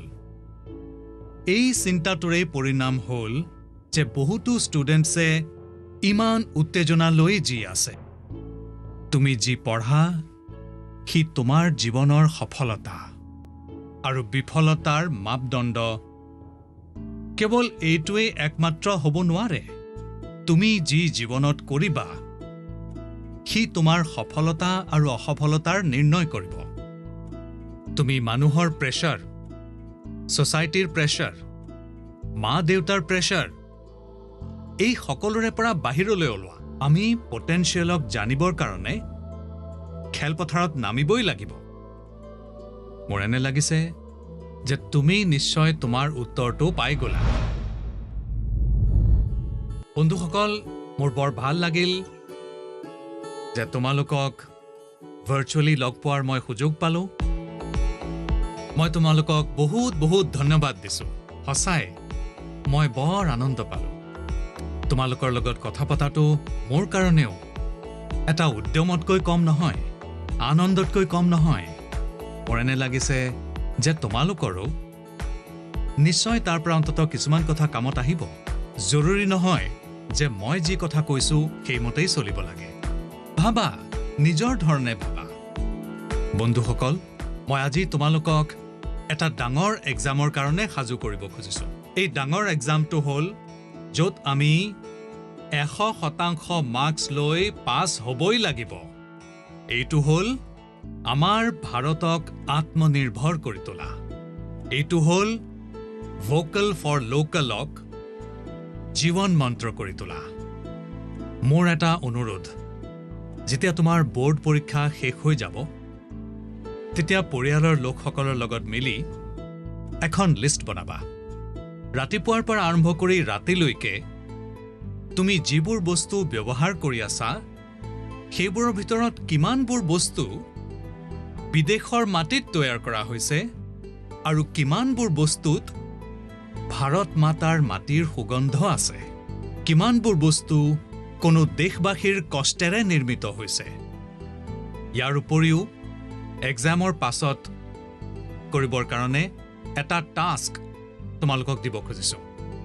তোমালোক সকলোৱে জানা যে আমাৰ দেশে স্বাধীনতাৰ ৭৫ বছৰৰ উপলক্ষে স্বাধীনতাৰ অমৃত মহোৎসৱ পালন কৰি আছে। অমৃত মহোৎসৱত আমাৰ স্বাধীনতা সংগ্ৰামীসকলৰ বিষয়ে তোমালোক সকলোৱে জানা, স্বাধীনতা সংগ্ৰামৰ বিষয়ে জানা। ইয়াৰ কাৰণে দেশে এটা অভিযান আৰম্ভ কৰিছে। তোমালোকে এই অভিযানত যোগ দিব লাগিব। তোমালোকে নিজৰ ৰাজ্যৰ স্বাধীনতাৰ সংগ্ৰামৰ লগত জড়িত ৭৫টা ঘটনা বিচাৰি উলিওৱা। এয়া কোনো ব্যক্তিৰ সংঘৰ্ষৰ লগত জড়িত হ'ব পাৰে, কোনো ক্ৰান্তিবীৰৰ লগত জড়িত হ'ব পাৰে। এই ঘটনাবোৰ তুমি তোমাৰ মাতৃভাষাত বিশদভাৱে লিখিবা। ইয়াৰ উপৰিও হিন্দী, ইংলিছত লিখিব যদি পাৰা তেতিয়াও বৰ ভাল হ'ব।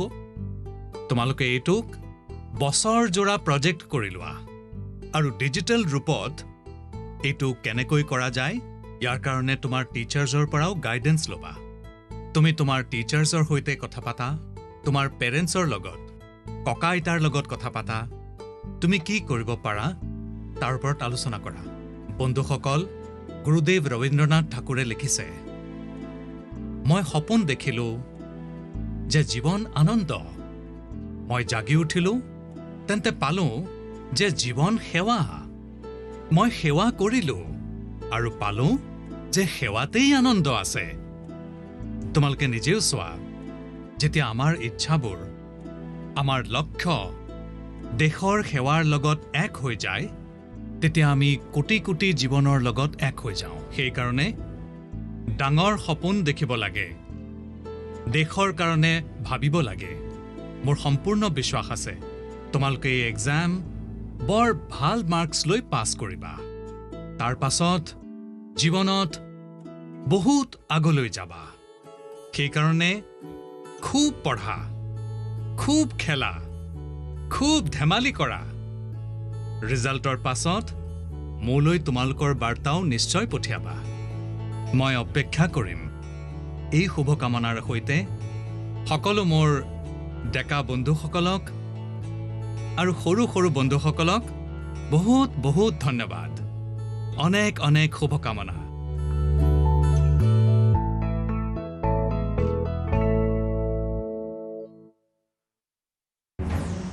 A global pandemic that's causing havoc worldwide. Face mask has been found to be the most effective means to fight the spread of COVID-19. World Health Organization and various researchers have also found that masks are critical in mitigating the spread of COVID-19. When you wear a mask, you protect yourself and people around you.